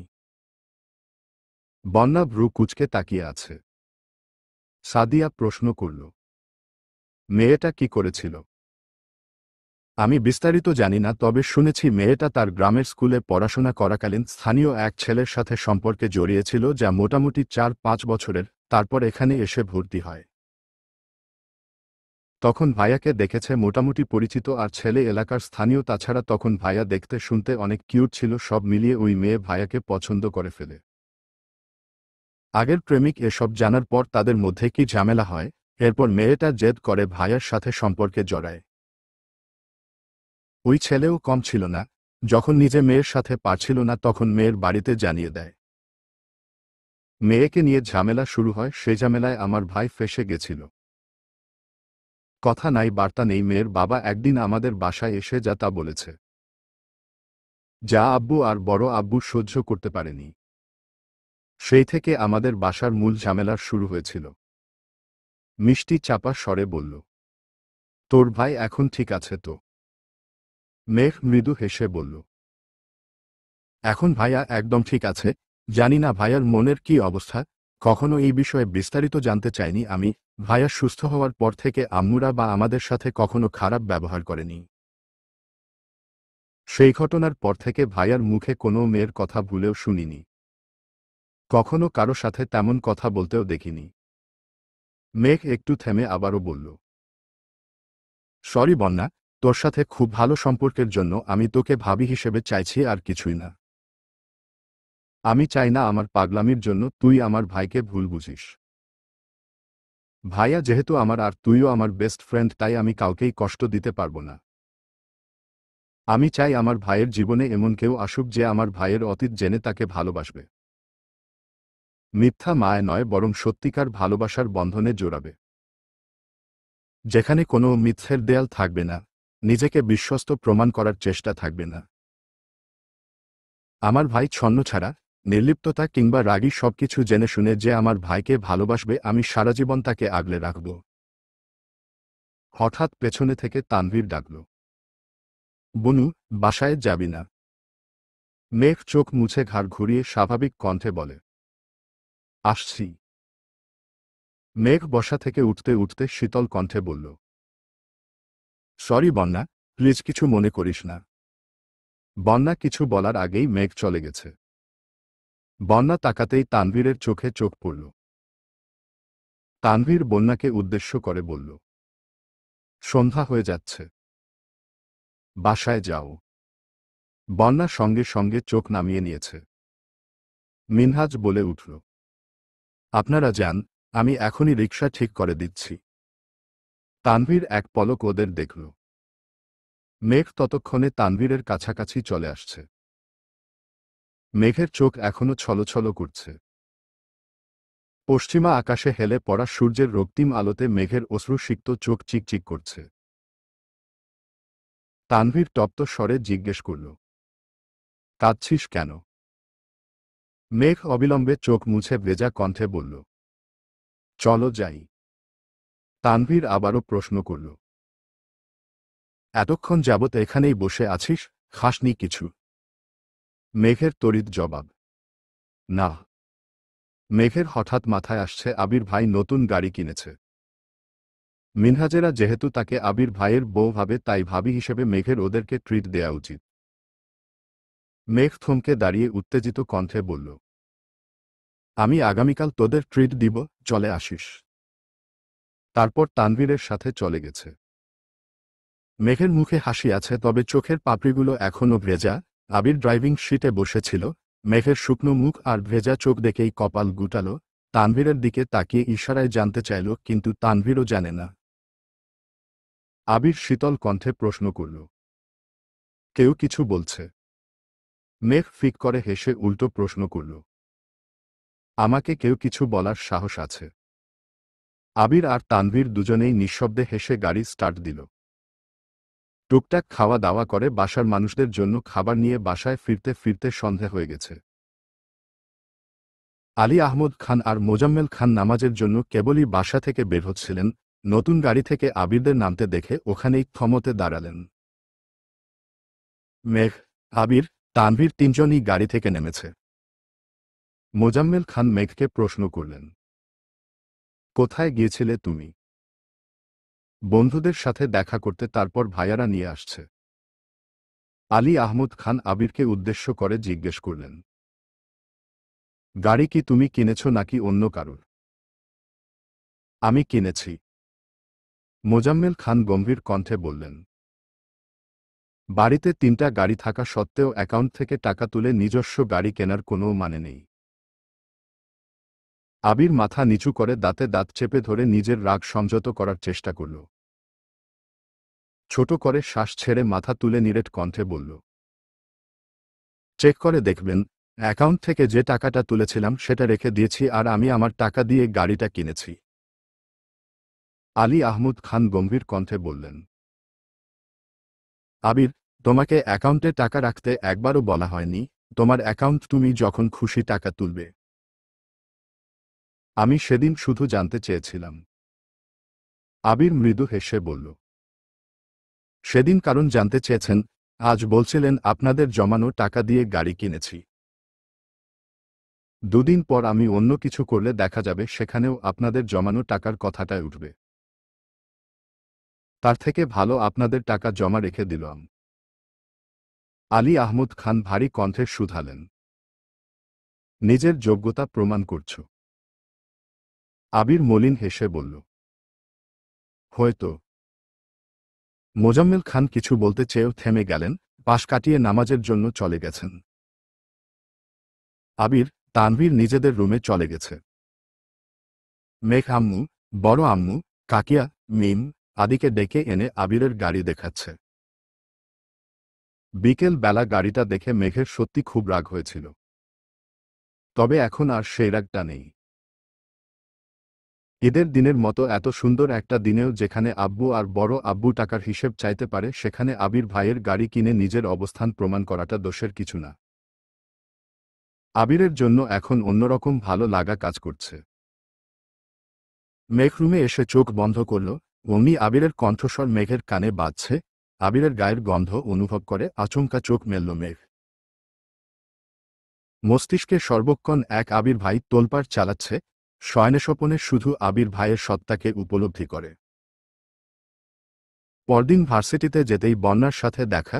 বন্যা মেঘের জন্যই বাহিরে অপেক্ষা করছিল। মেঘকে দেখেই ঠোঁটে হাসি রেখে বলল, তোর জন্য একটা সারপ্রাইজ আছে। মেঘ স্বাভাবিক কণ্ঠে জিজ্ঞেস করল, কি? আগে ক্লাস শেষ করি, পরে বলবো। আচ্ছা। বন্যা আর মেঘ ক্লাসে ঢুকতেই পেছনে দিক থেকে মিনহাজ আর তামিমরা চেঁচিয়ে উঠল, হাই ভাবিরা। আশপাশের কয়েকজন জিজ্ঞেস করল, ভাবিরা আবার কে? তামিম গম্ভীর কণ্ঠে বিড়বিড় করে বলল, রমণী তোমার হলে প্রেমিকা আর অন্যের হলে ভাবি, বুঝছ? প্রেমিকা হওয়ার বদলে ভাবি হওয়ার ফিলিংসটা কিন্তু জোশ। আশেপাশের ছেলেগুলো হাসতে হাসতে গড়িয়ে পড়ছে। মেঘ আর বন্যা রাগে কটমট করে তাকাতেই ছেলেগুলো হাসি থামিয়ে দিয়েছে। ক্লাস করে বের হতেই বন্যা বলল, জানিস আপুর সরকারি জব হয়েছে? সত্যি? হ্যাঁ। তোকে রাতে কল দিয়েছিলাম কিন্তু তুই রাগে কলই ধরিসনি। মেঘ মৃদু হেসে বলল, নাহ, রাগ করিনি। আসলে আমারই ভুল। বন্যা কপট রাগ দেখিয়ে বলল, হয়েছে, এখন আর মন খারাপ করে বসে থাকতে হবে না। আমি তোকে না বুঝলে আর কে বুঝবে শুনি। মিনহাজরাও বেরিয়ে আসছে। মিষ্টি হেসে বলল, মেঘ, কাল তুই চলে যাওয়ার পর আমরা সবগুলো মিলে তোর পক্ষ থেকে আরো 30 মিনিট লেকচার দিয়েছি। তুই আর মন খারাপ করিস না। এখন বলকে ট্রিট দিবি। বন্যা আর মেঘ দুজনেই একসঙ্গে বলল, আমি। মেঘ বলছে সে দিবে, বন্যা বলছে বন্যা দিবে। হঠাৎ মিনহাজ আর তামিম বলে উঠল, ভারী আমরা কিন্তু দুজনের ট্রিট খেতে পারবো, তবুও আপনারা নিজেদের মধ্যে মনোমালিন্য করবেন না, প্লিজ। মেঘ আর বন্যা ওদের সবাইকে ট্রিট দিয়েছে, কিন্তু আবির তানভীরকে বলা হয়নি। বন্যা বারবার বলছে, ওনারা আমাকে অনেকবার ট্রিট দিয়েছে, আমারও ট্রিট দেয়া উচিত। মেঘ কিছুই বলছে না, কারণ গতকালের বলা কথাগুলো এখনো ভুলতে পারেনি মেঘ। এই অবস্থায় বন্যা আর তানভীরকে একসাথে দেখলে মেঘের আবারও ভাবি ডাকার স্বাদ জাগবে। বন্যা খানিক থেমে জিজ্ঞেস করল, মেঘ, তোর কি মন খারাপ? মেঘ মলিন হেসে বলল, কই না তো। এমন সময় আবির কল দিয়েছে। মেঘ কল রিসিভ করে খুব ধীরে সুস্থে ফিসফিস করে কথা বলছে। মিষ্টি সবার উদ্দেশ্যে বিড়বিড় করে বলল, মন খারাপ হওয়ার আগেই যদি প্রিয় মানুষের কল চলে আসে তখন মন খারাপ হওয়ার সুযোগই থাকে না। বন্যা সময় আছে ভেবে দেখ, আবির ভাইয়া যেমন মেঘের কেয়ার করে তানভীর ভাইয়াও কিন্তু তেমন কেয়ারই করবে, যতই হোক দুজনের গায়ের রক্ত তো এক। বন্যা কপাল গুটিয়ে তাকালো, আর কিছুই বলল না। মেঘ খাওয়া দাওয়া করে বাসায় চলে আসছে। গতকাল ইকবাল খান বাসায় ছিল না, আজ বিকেলেই ফিরেছে। আবিরের গাড়ি দেখে উনি রীতিমতো আশ্চর্য হয়েছেন। সেই থেকে আবিরের বাড়ি ফেরার অপেক্ষা করছেন। আবির বাসায় ফেরার 20 মিনিট পর ইকবাল খান আবিরের রুমে গেলেন। কাকামনিকে দেখেই আবির শোয়া থেকে উঠে বসল। ইকবাল খান ঠান্ডা কণ্ঠে জিজ্ঞেস করলেন, তুই ফ্রি আছিস নাকি? হ্যাঁ। কিন্তু কেন? আগে ছাদে চল, কথা আছে। কি হয়েছে কাকামণি? চল তো আগে, তারপর বাকি সব বিস্তারিত বলছি।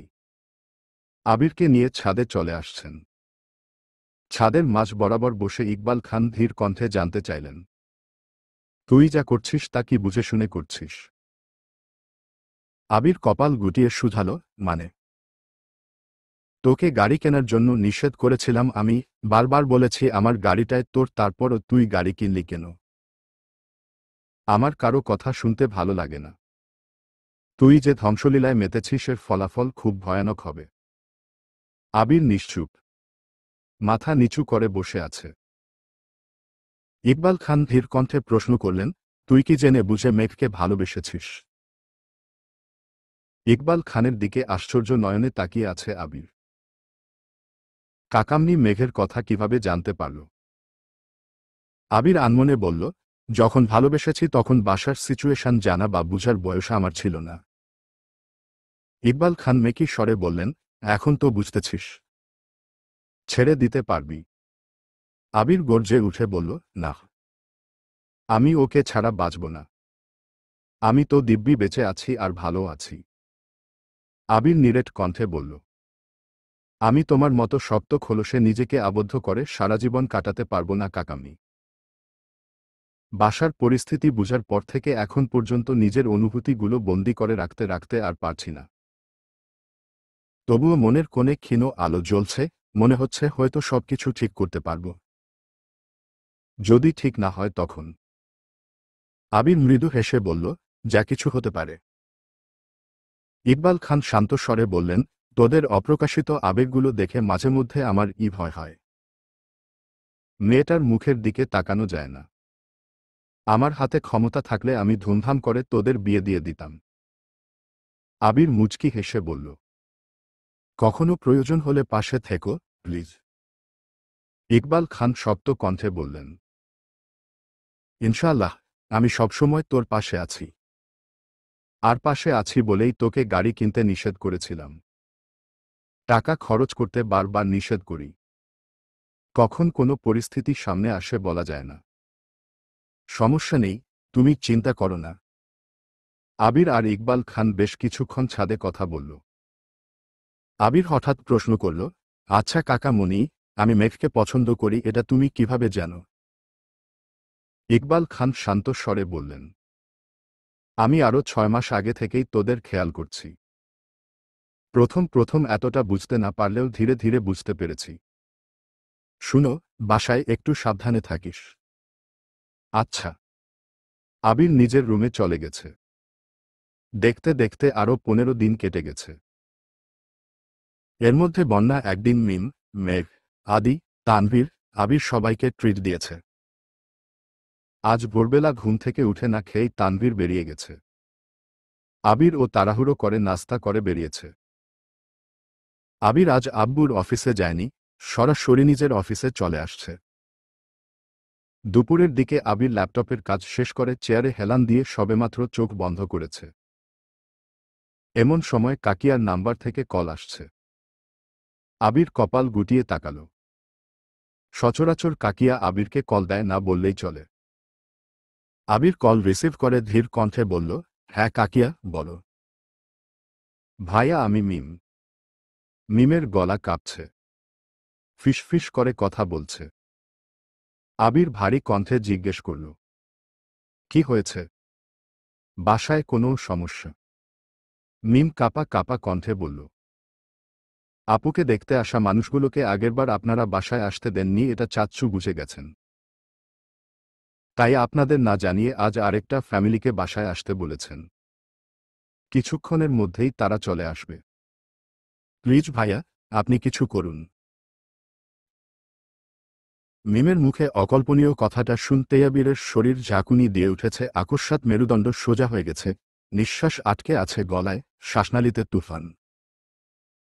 মুহূর্তের মধ্যে চোখের শিরা উপশিরা রক্তাভ বর্ণ ধারণ করেছে, বক্ষস্পন্দন বেড়ে আকাশ ছোঁয়ার পথে। আবির নিজের সর্বোচ্চ অনুবলে মেঘকে যতই আগলে রাখতে চাইছে প্রতিনিয়ত ততই বিপাকে পড়ে যাচ্ছে। মেঘের মুখে নিরন্তর হাসি ফুটাতে আবির নিজের সাথে একের পর এক নিগুড় বিগ্রহ করেই চলেছে, তারপরও কোনো কিনারা পাচ্ছে না।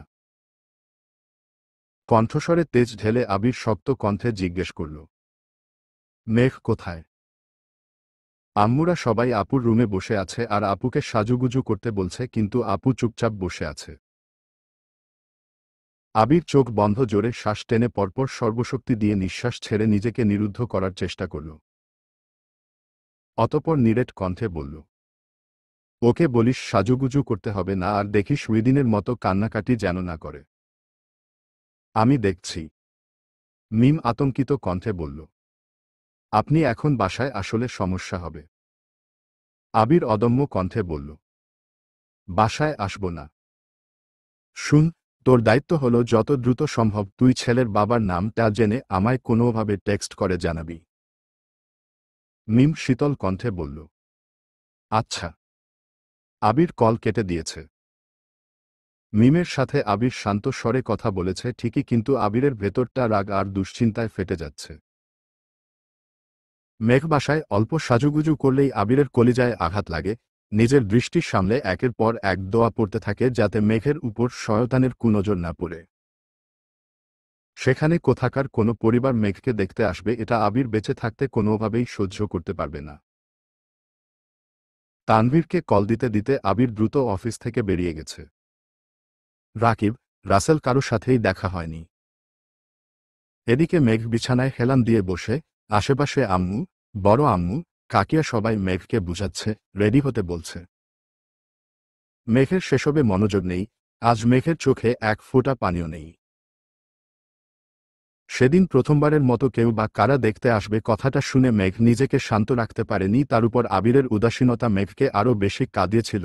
কিন্তু রাতের বেলা আবিরের কথা শুনে মেঘ সবটাই বুঝেছিল আর নিজেই নিজেকে বকেও ছিল। তাই আজ মেঘের মনে আতঙ্কের রেশ মাত্র নেই। দিব্যি বিছানায় হেলান দিয়ে বসে আঙুর খাচ্ছে। হালিমা খান চাপা স্বরে বললেন, এই মেঘ, আর কতক্ষণ এভাবে বসে থাকবি? উঠে রেডি হ, ওনারা কখন জানি চলে আসেন। তখন তোর আব্বু রাগারাগি করবে। মেঘ স্তম্ভিত দৃষ্টিতে তাকিয়ে ঠান্ডা কণ্ঠে বলল, আম্মু, আমি শান্তি করে খাচ্ছি, এটা কি তোমার সহ্য হচ্ছে না? সহ্য হবে না কেন? তুই রেডি হসনি শুনে তোর আব্বু যে চিল্লাচিল্লি করবে, তখন আমি কি করব? ওনারা চলে গেলে না হয় আবার খাইস।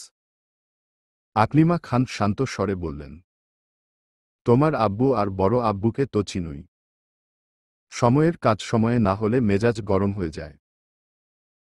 এমন সময় মিম রুমে আসছে। নিচে আব্বু চাচুর কথোপকথনে ছেলে আর তার বাবার নাম শুনে আম্মুর নাম্বার থেকে আবিরকে মেসেজ দিয়ে জানিয়ে অতপর উপরে আসছে। আলী আহমদ খান বাসায় নেই।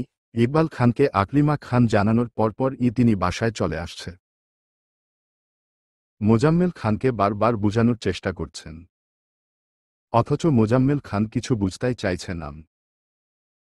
আবিরকে কল দিয়ে বললে আবির উল্টাপাল্টা কিছু করে ফেলবে, এই ভয়ে ইকবাল খান নিজেই বুঝানোর চেষ্টা করছেন। মিম মেঘের রুমে ঢুকতেই মেঘ খাওয়া বন্ধ করে চোখ তুলে তাকালো। সহসা মিম চোখের ইশারায় আবিরকে জানানোর কথাটা বুঝিয়ে দিয়েছে। মেঘ দীর্ঘ নিঃশ্বাস ছেড়ে আম্মুদের দিকে এক পলক তাকিয়ে শীতল কণ্ঠে বলল, তোমরা থামো, আগে ওনারা আসুক তারপর আমি সাজব। মালিহা খান শান্তস্বরে মেঘকে বুঝানোর চেষ্টা করলেন, কিন্তু মেঘের এক কথা, দেখতে আসলে তবেই সে সাজবে। এমনকি তাদের দেখানোর জন্য মেঘ সবকিছু রেডিও করে রেখেছে। ঘণ্টা পেরিয়ে যাচ্ছে কিন্তু বাসায় মেহমান আসছে না। মালিহা খান আর আকলিমা খান মেঘের রুমে বসে আছেন, তবে সেদিকে মিম, মেঘের কোনো মনোযোগ নেই। মিম মেঘের উপর হেলান দিয়ে শুয়ে তার স্কুলের গল্প করছে আর মেঘ মিমের মাথায় হাত বুলিয়ে দিচ্ছে আর গল্প শুনছে। মোজাম্মেল খান আর ইকবাল খান অনেকক্ষণ অপেক্ষা করলেন কিন্তু কেউই আসছে না। প্রথমে ভেবেছিলেন হয়তো জ্যামে আটকে আছে এজন্য কল দেননি, কিন্তু অপেক্ষা করতে করতে এক প্রকার বিরক্ত হয়ে কল দিলেন সেই লোকের নাম্বারে। প্রথমবারেই কল রিসিভ হল। মোজাম্মেল খান তপ্ত স্বরে জিজ্ঞেস করলেন, আপনারা কোথায় আছেন? লোকটা কাপা কাপা গলায় বলল, আমি অফিসে আছি। মোজাম্মেল খান বিরক্তভরা কণ্ঠে জিজ্ঞেস করলেন, আমাদের বাসায় আসার কথা কি ভুলে গেছেন? লোকটা ঢোক গিলে কিছুক্ষণ থেমে অতপর বললেন, না ভাই ভুলি নাই, কিন্তু একটা সমস্যা হয়ে গেছে। কি সমস্যা হয়েছে? লোকটা আরও কিছুক্ষণ চুপ করে রইল। মোজাম্মেল খান এবার হালকা রাগী স্বরে বললেন, কি হলো, বলছো না কেন? আসলে ভাই, কিভাবে বলবো, আমার ছেলে অন্য এক মেয়েকে পছন্দ করে তাকে ছাড়া অন্য কাউকে বিয়ে করবে না বলছে। তাই শুধু শুধু। মোজাম্মেল খান রাগে কটমট করে বললেন, আপনার ছেলে অন্য কাউকে পছন্দ করে কিনা সে কথা কি আগে জানা উচিত ছিল না? আর সেদিন আপনার ছেলে তোর সামনেই ছিল, আপনারা আগ্রহ না দেখালে আমি তো আপনাদের কখনোই জোর করতাম না। লোকটা ভাঙ্গা ভাঙ্গা কণ্ঠে বললেন, আমাদের মাফ করে দিবেন ভাই, আর পারলে দোয়া করবেন। মোজাম্মেল খান রাগে কল কেটে দিয়েছেন। নিজে দায়িত্ব নিয়ে বাসায় এত এত আয়োজন করিয়েছেন, সেখানে তারা আসবে না এটা তিনি মানতেই পারছেন না। আগের বার তানভীররা কিছু একটা করেছিল ভেবে এবার আবির তানভীরকে কিছু জানানইনি, অথচ এবারও একই সমস্যা। মোজাম্মেল খান মনে মনে ভাবছেন, ছেলের যদি অন্য কোথাও পছন্দই থাকত তাহলে সেদিন আমার মেয়ের ব্যাপারে এত আগ্রহ দেখিয়েছিল কেন? আমার মেয়েকে দেখার জন্য এত উতলা হয়ে গিয়েছিল কেন? ইকবাল খান মিটিমিটি হেসে বললেন, থাক ভাইয়া, মন খারাপ করো না। মোজাম্মেল খান ভেতরে ভেতরে রাগে ফুঁসছেন, চোখ বন্ধ করে সোফায় হেলান দিয়ে বসে আছেন। ইকবাল খান উপরে গিয়ে মেঘের রুমের দরজার সামনে দাঁড়িয়ে বললেন, তোমরা যে যার রুমে যাও, ওনারা আসবেন না। মালিহা খান উদ্বিগ্ন কণ্ঠে শুধালেন, আসবেন না কেন? ছেলের অন্য কাউকে পছন্দ। মেঘ ফিক করে হেসে ফেলল। মেঘের দেখাদেখি মিম ও হাসছে। মালিহা খান রাগী স্বরে বললেন, এই মেঘ, হাসছিস কেন? আবারও বললেন, তোর আব্বু কোথায় কি ছেলে দেখে বলতো? আগের বার কি সব অজুহাত দেখালো, এবার বলে ছেলে অন্য মেয়েকে পছন্দ করে। সকালেও তো শুনলাম ছেলে তোকে দেখার জন্য খুব আগ্রহী। এখন এসবের মানে কি? মেঘ বড় আম্মুর দিকে তাকিয়ে মৃদু হেসে মনে মনে আওড়াল, শাশুড়ি আম্মু, ওই ছেলের আমাকে দেখার আগ্রহ থাকলে কি হবে, তোমার ছেলের তো বিন্দুমাত্র আগ্রহ নেই। তোমার ছেলে সবার সামনে যতই স্বাভাবিক থাকুক না কেন আড়ালে ঠিকই আমাকে নিয়ে ভাবে। আর আমি সিউর ওই ছেলের গার্লফ্রেন্ড আজই আবিষ্কৃত হয়েছে, আর সেটা তোমার ছেলেই করেছে। মালিহা খান শীতল কণ্ঠে বললেন, কিরে, কি ভাবছিস? ওনারা আসেনি বলে মন খারাপ করছিস? মেঘ সশব্দে হেসে বলল, না গো, আমি ভাবছি তোমরা কত কষ্ট করে সারাদিন রান্না করলে এই খাবারগুলো কিভাবে খেয়ে শেষ করব। মালিহা খান আর আকলিমা খান ভ্রু কুঁচকে তাকিয়ে আছেন। ইকবাল খান নিঃশব্দে হেসে রুম থেকে বেরিয়ে গেছেন। মেঘ মিমকে উদ্দেশ্য করে বলল, আমার ফোনটা দে তো, ভাইয়া আর আবির ভাইকে কল দিয়ে আসতে বলি, একসাথে খাব। মিম ড্রেসিং টেবিলের সামনে থেকে ফোন এনে মেঘকে দিল। মেঘ তানভীর আর আবির দুজনকেও কল দিয়েছে, তবে ছেলের ব্যাপারে কিছু বলেনি, শুধু খাবার খেতে দাওয়াত দিয়েছে। মেঘের ফাজলামো দেখে মালিহা খান আর আকলিমা খান দুজনেই চুপচাপ বেরিয়ে গেছেন। ওনারা চলে যেতেই মেঘ আর মিম নিজেদের মধ্যে ফিসফিস শুরু করে দিয়েছে। সন্ধ্যের আগে আগে আবির বাসায় আসছে।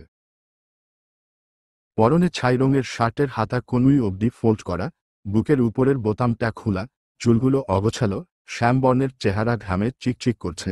এক হাত পকেট, অন্য হাত স্বাভাবিক রেখে বাসার ভেতরে ঢুকছে না। সোফায় মোজাম্মেল খান বসে আছেন, ওনার পাশেই হালিমা খান দাঁড়িয়ে আছেন। মোজাম্মেল খান অতর্কিতে নিজের মনের ভেতরের ক্ষোভ প্রকাশ করছেন, আর হালিমা খান চুপচাপ দাঁড়িয়ে সেসব শুনছেন। মালিহা খানরা যে যার রুমে, ইকবাল খান একটা কাজে বেরিয়েছেন। আবির স্বাভাবিক ভঙ্গিতেই সিঁড়ি পর্যন্ত এগিয়ে গেল। এক পলক মামনির দিকে তাকিয়ে কোমল কণ্ঠে বলল, মামনি, এক কাপ কফি করে দিবা প্লিজ। হালিমা খান আবিরকে খানিক দেখে সঙ্গে সঙ্গে বললেন, তুই ফ্রেশ হয়ে নে, আমি কফি বানিয়ে পাঠাচ্ছি। পাঠাতে হবে না, আমি ফ্রেশ হয়ে নিচে আসতেছি। আবির সচরাচর নিজের কফি নিজেই করে, সকালে মাঝে মধ্যে মালিহা খান নয়তো হালিমা খান করে দেন। আজ মূলত মোজাম্মেল খানের জন্যই অসময়ে মামুনির কাছে কফি চাইছে আবির, যাতে মোজাম্মেল খানের চিল্লাচিল্লিটা কমে। আবির দুটা সিঁড়ি উঠতেই মোজাম্মেল খান আর চোখে আবিরকে দেখে গম্ভীর কণ্ঠে জিজ্ঞেস করলেন, কোথায় ছিলে?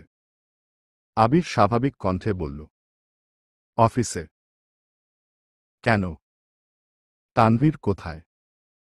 আবিরের ভাবলেশহীন জবাব, আমি কি সে কথা জানি?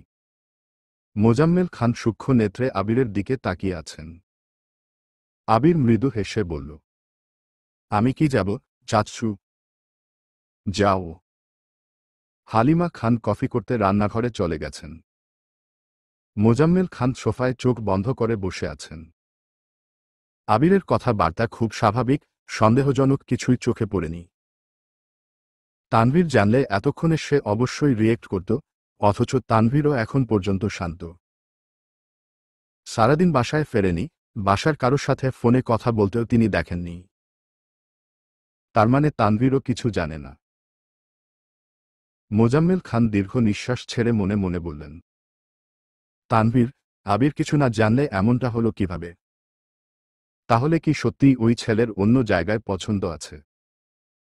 আবির কিছুক্ষণের মধ্যে ফ্রেশ হয়ে শার্ট পাল্টিয়ে টি-শার্ট আর ট্রাউজার পরে নিচে আসছে। মোজাম্মেল খান তখনও সোফায় বসে। তাই আবির সোফায় না বসে সরাসরি রান্নাঘরে চলে গেছে। কফির কাপ নিতে নিতে ধীর কণ্ঠে জিজ্ঞেস করল, কিছু হয়েছে নাকি? হালিমা খান তপ্ত স্বরে বললেন, না, তেমন কিছু না। মোজাম্মেল খানের কড়া নিষেধ আবির কিংবা তানভীরের সামনে মেঘের বিয়ে সম্পর্কিত কোনো আলোচনা যেন না হয়। আবির সবটাই জানে, তবুও নিজেকে স্বাভাবিক রাখার চেষ্টা করছে। আবির মোজাম্মেল খানকে খানিকক্ষণ পরখ করে শক্ত কণ্ঠে বলল, চাচ্ছুকে অতিরিক্ত টেনশন করতে বারণ করো, মেয়ের বিয়েই হলো না এখনই চুল পাকিয়ে ফেলতেছেন। লোকে কি বলবে? আবিরের দুষ্টামি বুঝতে পেরে হালিমা খান মৃদু হেসে বললেন, আমাকে বলছিস কেন? তুই গিয়ে বল। আবির হাতে কফির কাপ নিয়ে এগিয়ে যেতে যেতে ডাকল, চাচ্ছু। মোজাম্মেল খান আবিরের দিকে সরাসরি তাকিয়ে আস্তে করে বললেন, বলো। আবির ঠোঁট বেঁকিয়ে হেসে বলল, মামুনি বলতেছে আপনার চুল নাকি পেকে যাচ্ছে। আপনাকে এখন আর আগের মতো ভালো লাগে না। মোজাম্মেল খান অনচ্ছ হেসে বললেন, তাই নাকি? এর মধ্যে হালিমা খান রান্নাঘর থেকে তেড়ে এসে আবিরের হাতে আস্তে করে থাপ্পড় দিয়ে বললেন, এই ফাজিল, আমি কখন এই কথা বললাম? আবির অনিশ্চয়তার স্বরে জবাব দিল, তুমি মনে মনে ভাবছিলে। ওইটাই চাচ্ছুকে জানালাম। হালিমা খান রাগী রাগী মুখ করে আবিরের দিকে তাকিয়ে আছে। মোজাম্মেল খান আবির আর হালিমা খান দুজনকেও কিছুক্ষণ দেখে গুরুভার কণ্ঠে বলল, তাহলে আমার এখন কি করতে হবে? আবির ঢোক গিলে উষ্ণ স্বরে বলল, সবসময় হাসিখুশি থাকবেন, সবার সাথে স্বাভাবিকভাবে কথা বলবেন, নিজেকে সময় দিবেন, সাথে মামনিকেও, বাকিটা মামুনি বলবে। আমি এখন পালায়। আবির টেবিলের উপর কাপ রেখে সিঁড়ির দিকে ছুটছে। মোজাম্মেল খান ঠোঁটে আস্পৃশ্য হাসি রেখেই হালিমা খানের দিকে তাকালেন। আবিরের অকপটে বলা কথাগুলো হালিমা খানের মনের অন্তরালে লুকানো অব্যক্ত অনুভূতি। হালিমা খান স্বচ্ছ দৃষ্টিতে আবিরের দৌড় দেখছেন। 2-3 সিঁড়ি ফাঁক দিয়ে দিয়ে দ্রুত উঠছে ছেলেটা, ওর উপরে ওঠার তারা দেখে মনে হচ্ছে সবেমাত্র কাউকে আহত কিংবা নিহত করে আসছে। আশপাশের মসজিদে মাগরিবের আজান পড়ছে। মোজাম্মেল খান বসা থেকে উঠে উচ্চ স্বরে ডাকল, আবির, নামাজে যাবে না? আবির নিজের রুমে যেতে যেতে বলল, টুপি নিয়ে আসছি। মোজাম্মেল খান অজু করে আবিরের জন্য অপেক্ষা করছেন। আবিরও অজু করে মাথায় টুপি দিতে দিতে নিচে আসছে। বাসায় আর কেউ নেই, তাই আবির আর মোজাম্মেল খান একসঙ্গে নামাজের জন্য বেরিয়েছেন। মোজাম্মেল খান যেতে যেতে হঠাৎই গম্ভীর কণ্ঠে জিজ্ঞেস করলেন, তানভীর কি নামাজ পড়ে? ফজরে না হয় উঠতে পারে না, বাকি ওয়াক্ত নামাজ পড়ে নাকি? আবির নিরুদ্বেগ কণ্ঠে বলল, আমি সমসময় নামাজের কথা বলি, কিন্তু বাহিরে ঠিকমতো নামাজ পড়ে কি না জানি না। মোজাম্মেল খান ভারী কণ্ঠে বললেন, তুমি একটু বুঝিয়ে বলো। মোজাম্মেল খানের ভারী কণ্ঠে বলা কথাতে আবির কপাল কুঁচকাল। মোজাম্মেল খানের মস্তিষ্কে যখন যা আসে তাই। এতক্ষণ মেঘের ব্যাপারে ভাবছিল, এখন সেই ভাবনায় এসেছে তানভীর, তাও আবার তানভীরের নামাজ নিয়ে দুশ্চিন্তা করছেন। আবির মনে মনে আওড়াল, তানভীরকে নামাজে নিয়মিত করার ঔষধ আমার জানা আছে, খুব শীঘ্রই ঔষধ দিতে হবে। মোজাম্মেল খানের দিকে তাকিয়ে মৃদু হেসে আবির বলল, আপনি চিন্তা করবেন না, ফজর থেকে তানভীরও আমাদের সাথেই নামাজে যাবে। দেখো, যদি উঠাতে পারো। আবির মুচকি হেসে বলল, প্রয়োজনে সারারাত না ঘুমিয়ে ফজরের নামাজ পড়ে একেবারে ঘুমাবে। মোজাম্মেল খান আবিরের কথা শুনে ক্ষীণ হাসলেন। নামাজ শেষে অফিসের কিছু কিছু বিষয় নিয়ে কথা বলতে বলতে বাসায় আসছে দুজন। ততক্ষণে মেঘরা সবাই নামাজ শেষ করে নিচে চলে আসছে। তানভীরও বাসায় ফিরেছে। চার ভাই বোন মিলে সিরিয়াস কোনো আলোচনায় ব্যস্ত, তবে সেই আলোচনার কেন্দ্রবিন্দু হল খাবার। আবির আর মোজাম্মেল খানকে একসঙ্গে বাসায় ঢুকতে দেখে তানভীর ভ্রু কুঁচকাল। সচরাচর সবাই একসঙ্গে নামাজে গেলে আলী আহমদ খান আর মোজাম্মেল খান সামনে গল্প করতে করতে চলে যান, পেছনে আবির, তানভীর আর ইকবাল খান টুকাটুকি কথা বলে। তানভীর না থাকলে আবির আর ইকবাল খান একসঙ্গে যান। তবে এই প্রথমবার বাসায় কেউ না থাকাতে আবির আর তানভীরের আব্বু একসঙ্গে বাসায় আসছে, তবুও এমন একটা দিনে। আবিররা আসতেই মেঘ ঘাড় ঘুরিয়ে আবিরকে দেখে নিল। আবিরের মাথায় টুপি, সাবলীল ভঙ্গিতে আব্বুর সাথে কথা বলছে, তা দেখে মেঘের হৃদয়ের ধুকপুকানি তীব্র হতে শুরু করেছে। মালিহা খান খেতে ডাকছেন, তাই আলী আহমদ খান আর ইকবাল খান ব্যতীত বাকি সবাই গিয়ে খেতে বসেছে। রাকিবের নাম্বার থেকে তানভীরের ফোনে বারবার কল আসতেছে। তানভীর রিসিভ করে স্বাভাবিক কণ্ঠে বলল, হ্যাঁ রাকিব ভাইয়া, বলো। আবির কোথায় রে? আছে পাশেই, খেতে বসছে। আবির বিকালে কাউকে না বলে হুট করে অফিস থেকে চলে গেছে। তারপর থেকে কল ধরছে না। কি হয়েছে? সবকিছু ঠিক আছে তো? হ্যাঁ একদম। ভাইয়ার ফোন রুমে, মাত্র নামাজ থেকে এসে খেতে বসেছে। তাহলে অফিস থেকে হুট করে চলে গেছিল কেন?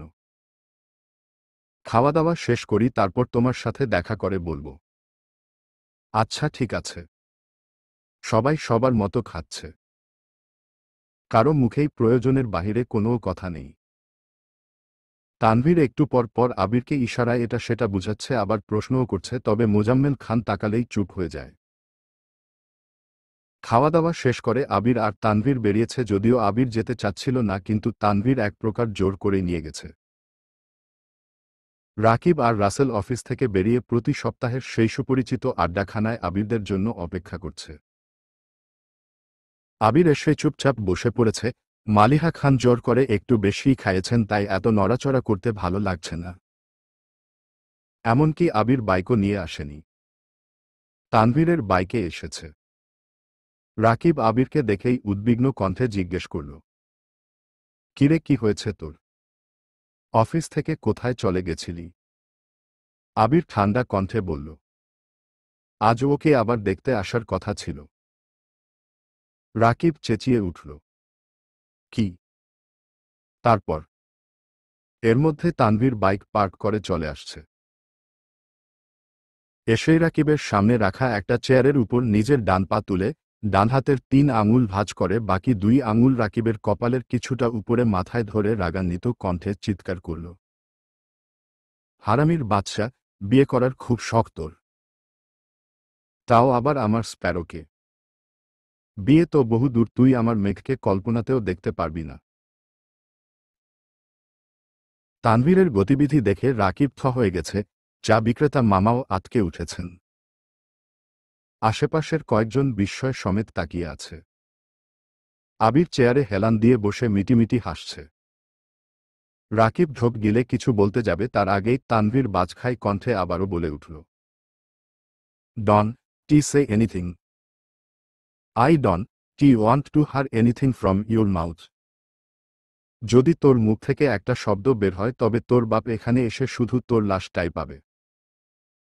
রাকিব নিষ্পলক দৃষ্টিতে তানভীরের ক্রোধিত চেহারার পানে চেয়ে আছে। তানভীরের চোখে মুখে হাসি উপচে পড়ছে, তবুও নিজেকে শক্ত রাখার চেষ্টা করছে। রাসেল অবাক চোখে সে সব দেখছে। আকস্মাৎ রাকিব হাসতে শুরু করল। তানভীর তখনও রাগী লুক করে চেয়ে আছে। আবির গুরুভার কণ্ঠে বলল, তোর নাটক দেখানোর জন্যই জোর করে আমায় নিয়ে আসছিস, তাই না? রাকিব হাসতে হাসতে বলল, চিন্তা করিস না, সেরা অভিনেতার পুরস্কার এবার তুইই পাবি। ওদের হাসি দেখে তানভীর নিজের হাসি আটকে রাখতে পারল না। হাসতে হাসতে রাকিবের মাথা থেকে হাত সরিয়ে চেয়ার থেকে পা নামিয়ে টিস্যু দিয়ে চেয়ারটা মুছে বসল। শুকনো গলায় ঢোক গিলে আহত স্বরে বলল, ঈশস, থামালে কেন আমাকে? রাকিব তখনও হেসে যাচ্ছে। হাসি কিছুটা কমিয়ে বলল, পেছনে তাকিয়ে দেখ, মানুষ যেভাবে তোকে দেখছে মনে হচ্ছে পুলিশ আসতে বেশি দেরি নেই। তানভীর আকস্মাৎ পেছনে ফিরে তাকাল। প্রায় 15 থেকে 20 জন লোক দাঁড়ানো, দৃষ্টিতে আতঙ্ক। তানভীর থতমত খেয়ে বলল, হে ভাই, আমি কিছু করি নাই। লোকজন এখনো নিশ্চুপ দাঁড়িয়ে আছে। তানভীর ভ্রু কুঁচকে উষ্ণ স্বরে বলল, বিশ্বাস করুন আমি কিছু করিনি। দেখুন, আমার হাতে কিচ্ছু নাই। আবির আর রাকিব হাসতে হাসতে ক্লান্ত হয়ে যাচ্ছে। চা বিক্রেতা মামা মৃদুস্বরে বললেন, আরে কোনো সমস্যা নাই। ওরা সবাই ভাই ভাই, এমনিতেই মজা করছে। আপনারা যান। আস্তে আস্তে মানুষ চলে যাচ্ছে। যেতে যেতেও বারবার তানভীরকে দেখছে, কয়েকজন এখনো ঠায় দাঁড়িয়ে আছে। তানভীর তাদের দেখে বিড়বিড় করে বলল, আমাকে দেখেই এত ভয় পাচ্ছে, ভাবছি ভাইয়াকে দেখলে তাদের কি হতো।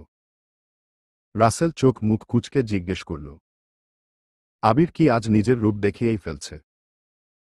মিনহাজদের ঘটনায় আমি কত কষ্টে আবিরকে আটকাইছিলাম, তারপরও পারলাম না। সেই তো গিয়ে অ্যাক্সিডেন্ট করল। রাকিব শান্ত স্বরে জিজ্ঞেস করল, আবির কি এভাবেই হুমকি দিছিল? তানভীর মেকি স্বরে বলল, দূর, এটা তো শুধু ট্রেলার ছিল। রাকিব আর রাসেল বিস্ময়কর দৃষ্টিতে আবিরের দিকে তাকিয়ে আছে। আবির স্বাভাবিক কণ্ঠে বলল, আমাকে এভাবে দেখার কি আছে? দেখছি তুই ঠিকঠাক আছিস কিনা। আমার আবার কি হবে?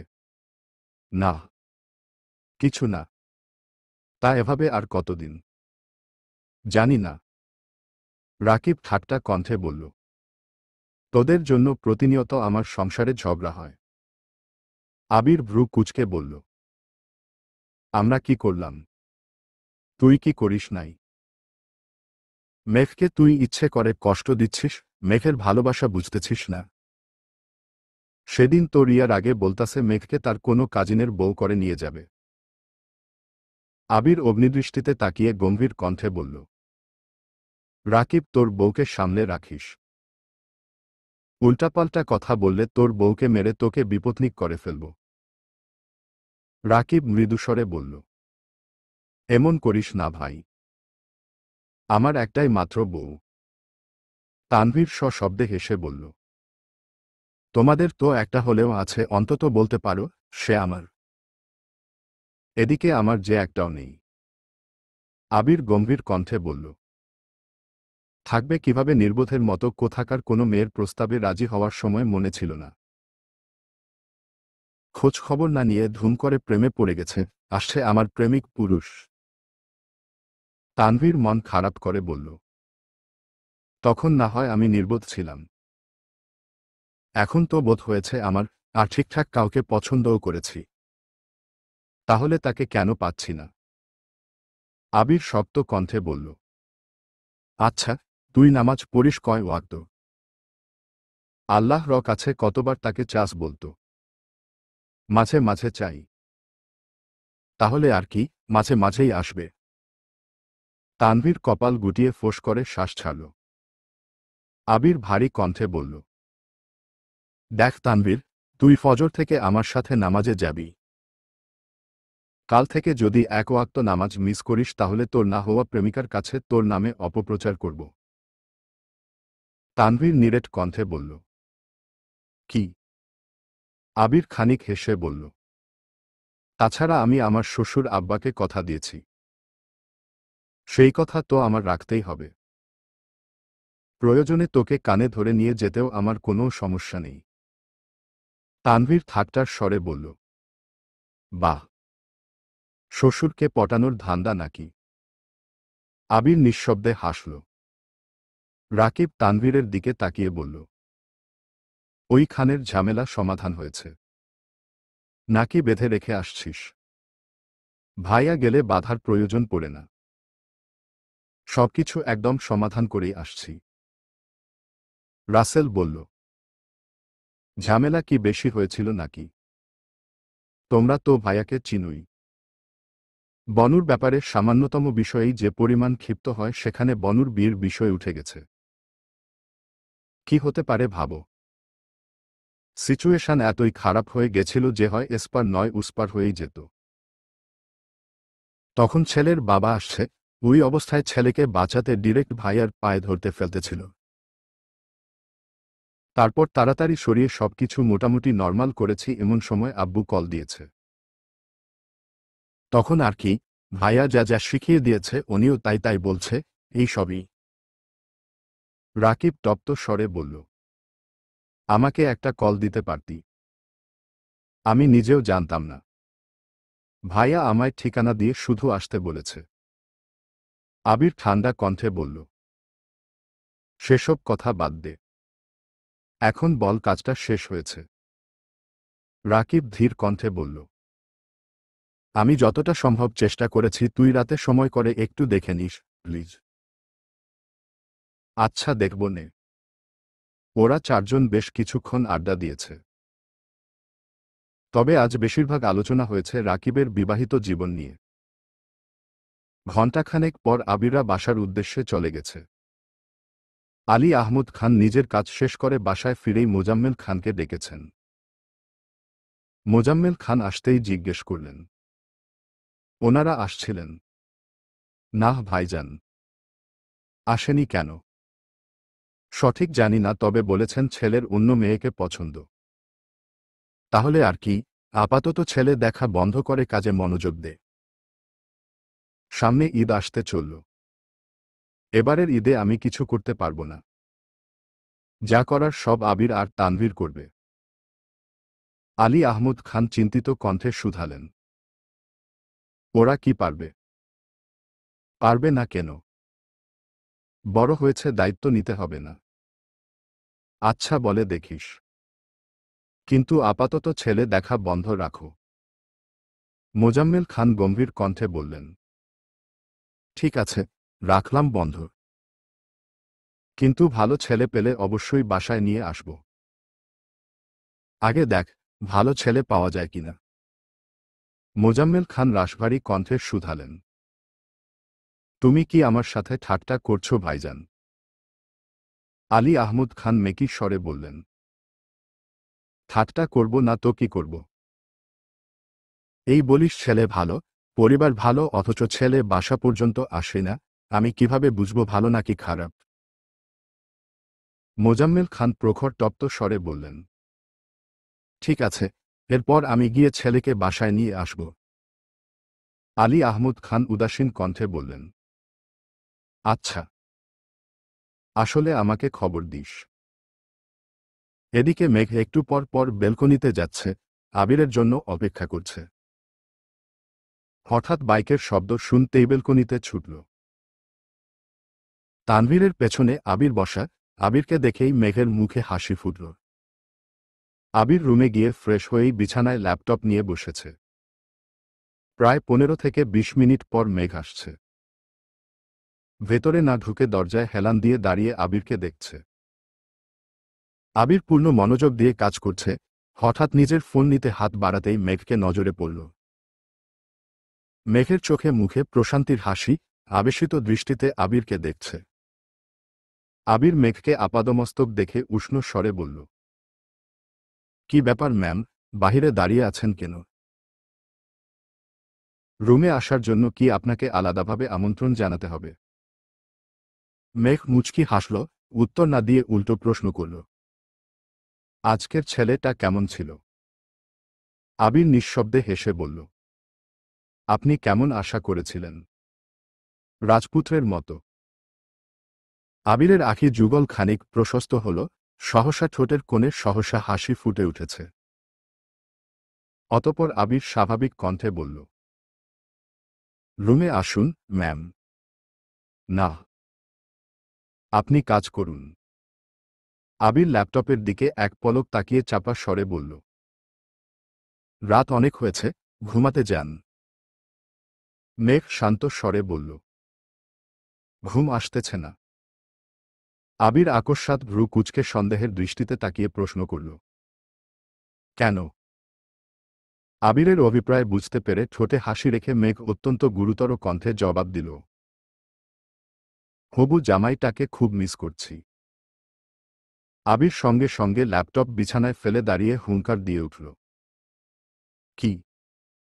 মেঘ সশব্দে হেসে এক দৌড়ে নিজের রুমে চলে গেছে। আবির এগিয়ে গিয়ে রুমের দরজায় কিছুক্ষণ দাঁড়িয়ে রইল। মেঘের করা ছোট ছোট দুষ্টামিগুলো আবিরের বরাবর খুব প্রিয়। আবির রুমে এসে আবারও কাজে মনোযোগ দিল। ঘণ্টাখানেক পর মেঘের নাম্বার থেকে একটা মেসেজ আসছে, মিস ইউ। অনেকটা নিচে লেখা, হবু জামাই। আবির মেসেজটা দেখে আবারও হাসল। ঘড়িতে তখন 12টার উপরে বাজে। আবির রিপ্লাই দিল, ঘুম না আসলে ছাদে চলুন তানাদের সাথে আড্ডা দিয়ে আসি। 2 মিনিট বাদেই মেঘ মেসেজ দিল, আমি ছাদেই আছি। আবির এক লাফে বিছানা থেকে নেমে দ্রুত দৌড়ে ছাদে গেল। তানাদের প্রতি মেঘের এক আকাশ সমান ভয়, যার জন্য সন্ধ্যার পরে আবিরের রুমটাও পার হয় না। আবিরের উপর রাগ করে একদিন রাতে ছাদে এসে বৃষ্টিতে ভিজেছিল, আর আজ দ্বিতীয় দিন।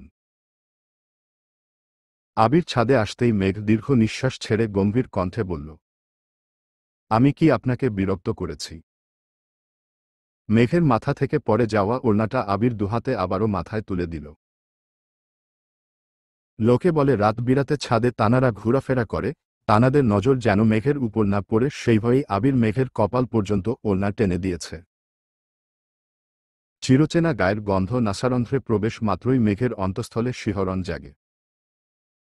মৃদু আলোতে মেঘের দিকে তাকিয়ে আবির মোলায়েম কণ্ঠে বলল, মাঝে মাঝে বিরক্ত কি জিনিস বুঝতেই পারি না। মেঘ নিজেকে সামলে উত্তেজিত কণ্ঠে জিজ্ঞেস করল, ওই ছেলেটার সাথে দেখা করেছিলেন আপনি? আবির কপট রাগ দেখিয়ে বলল, ওই ছেলের ব্যাপারে কথা বলার জন্য আমার কাছে কোনো সময় নেই। চলে যাচ্ছি আমি। আবির ঘুরতেই মেঘ আবিরের হাত চেপে ধরল।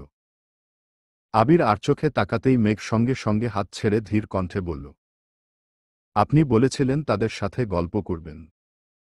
আবির মনে মনে আওড়াল, আমার যে আপনার সাথে কথা বলতে ইচ্ছে করছিল। তাহারা তো বাহানা মাত্র। মেঘ আর আবির মুখোমুখি দুটা সিঙ্গেল সোফায় বসা। কারো মুখেই কোনো কথা নেই। মেঘ নীরবে বসে নিজের হৃদয়ের প্রবল ধুকপুকানি সহ্য করছে, ক্ষণে ক্ষণে আবিরের দিকে তাকাচ্ছে, তবে আবিরের নিগুড় দৃষ্টি দেখে স্থির থাকতে পারছে না। কথা বলতে গিয়ে বারবার কথা গেলছে, ধীরে ধীরে শরীর ঘামতে শুরু করেছে।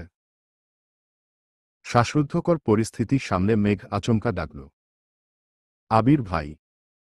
সুপরিচিত কণ্ঠস্বরের চিরচেনা জবাব, হুম মম। আবিরের মহমায় জড়ানো মেঘ বিমোহিত নয়নে আবিরকে দেখে ঢোক গিলে উষ্ণ স্বরে জানতে চাইল, আব্বু এমন করছেন কেন?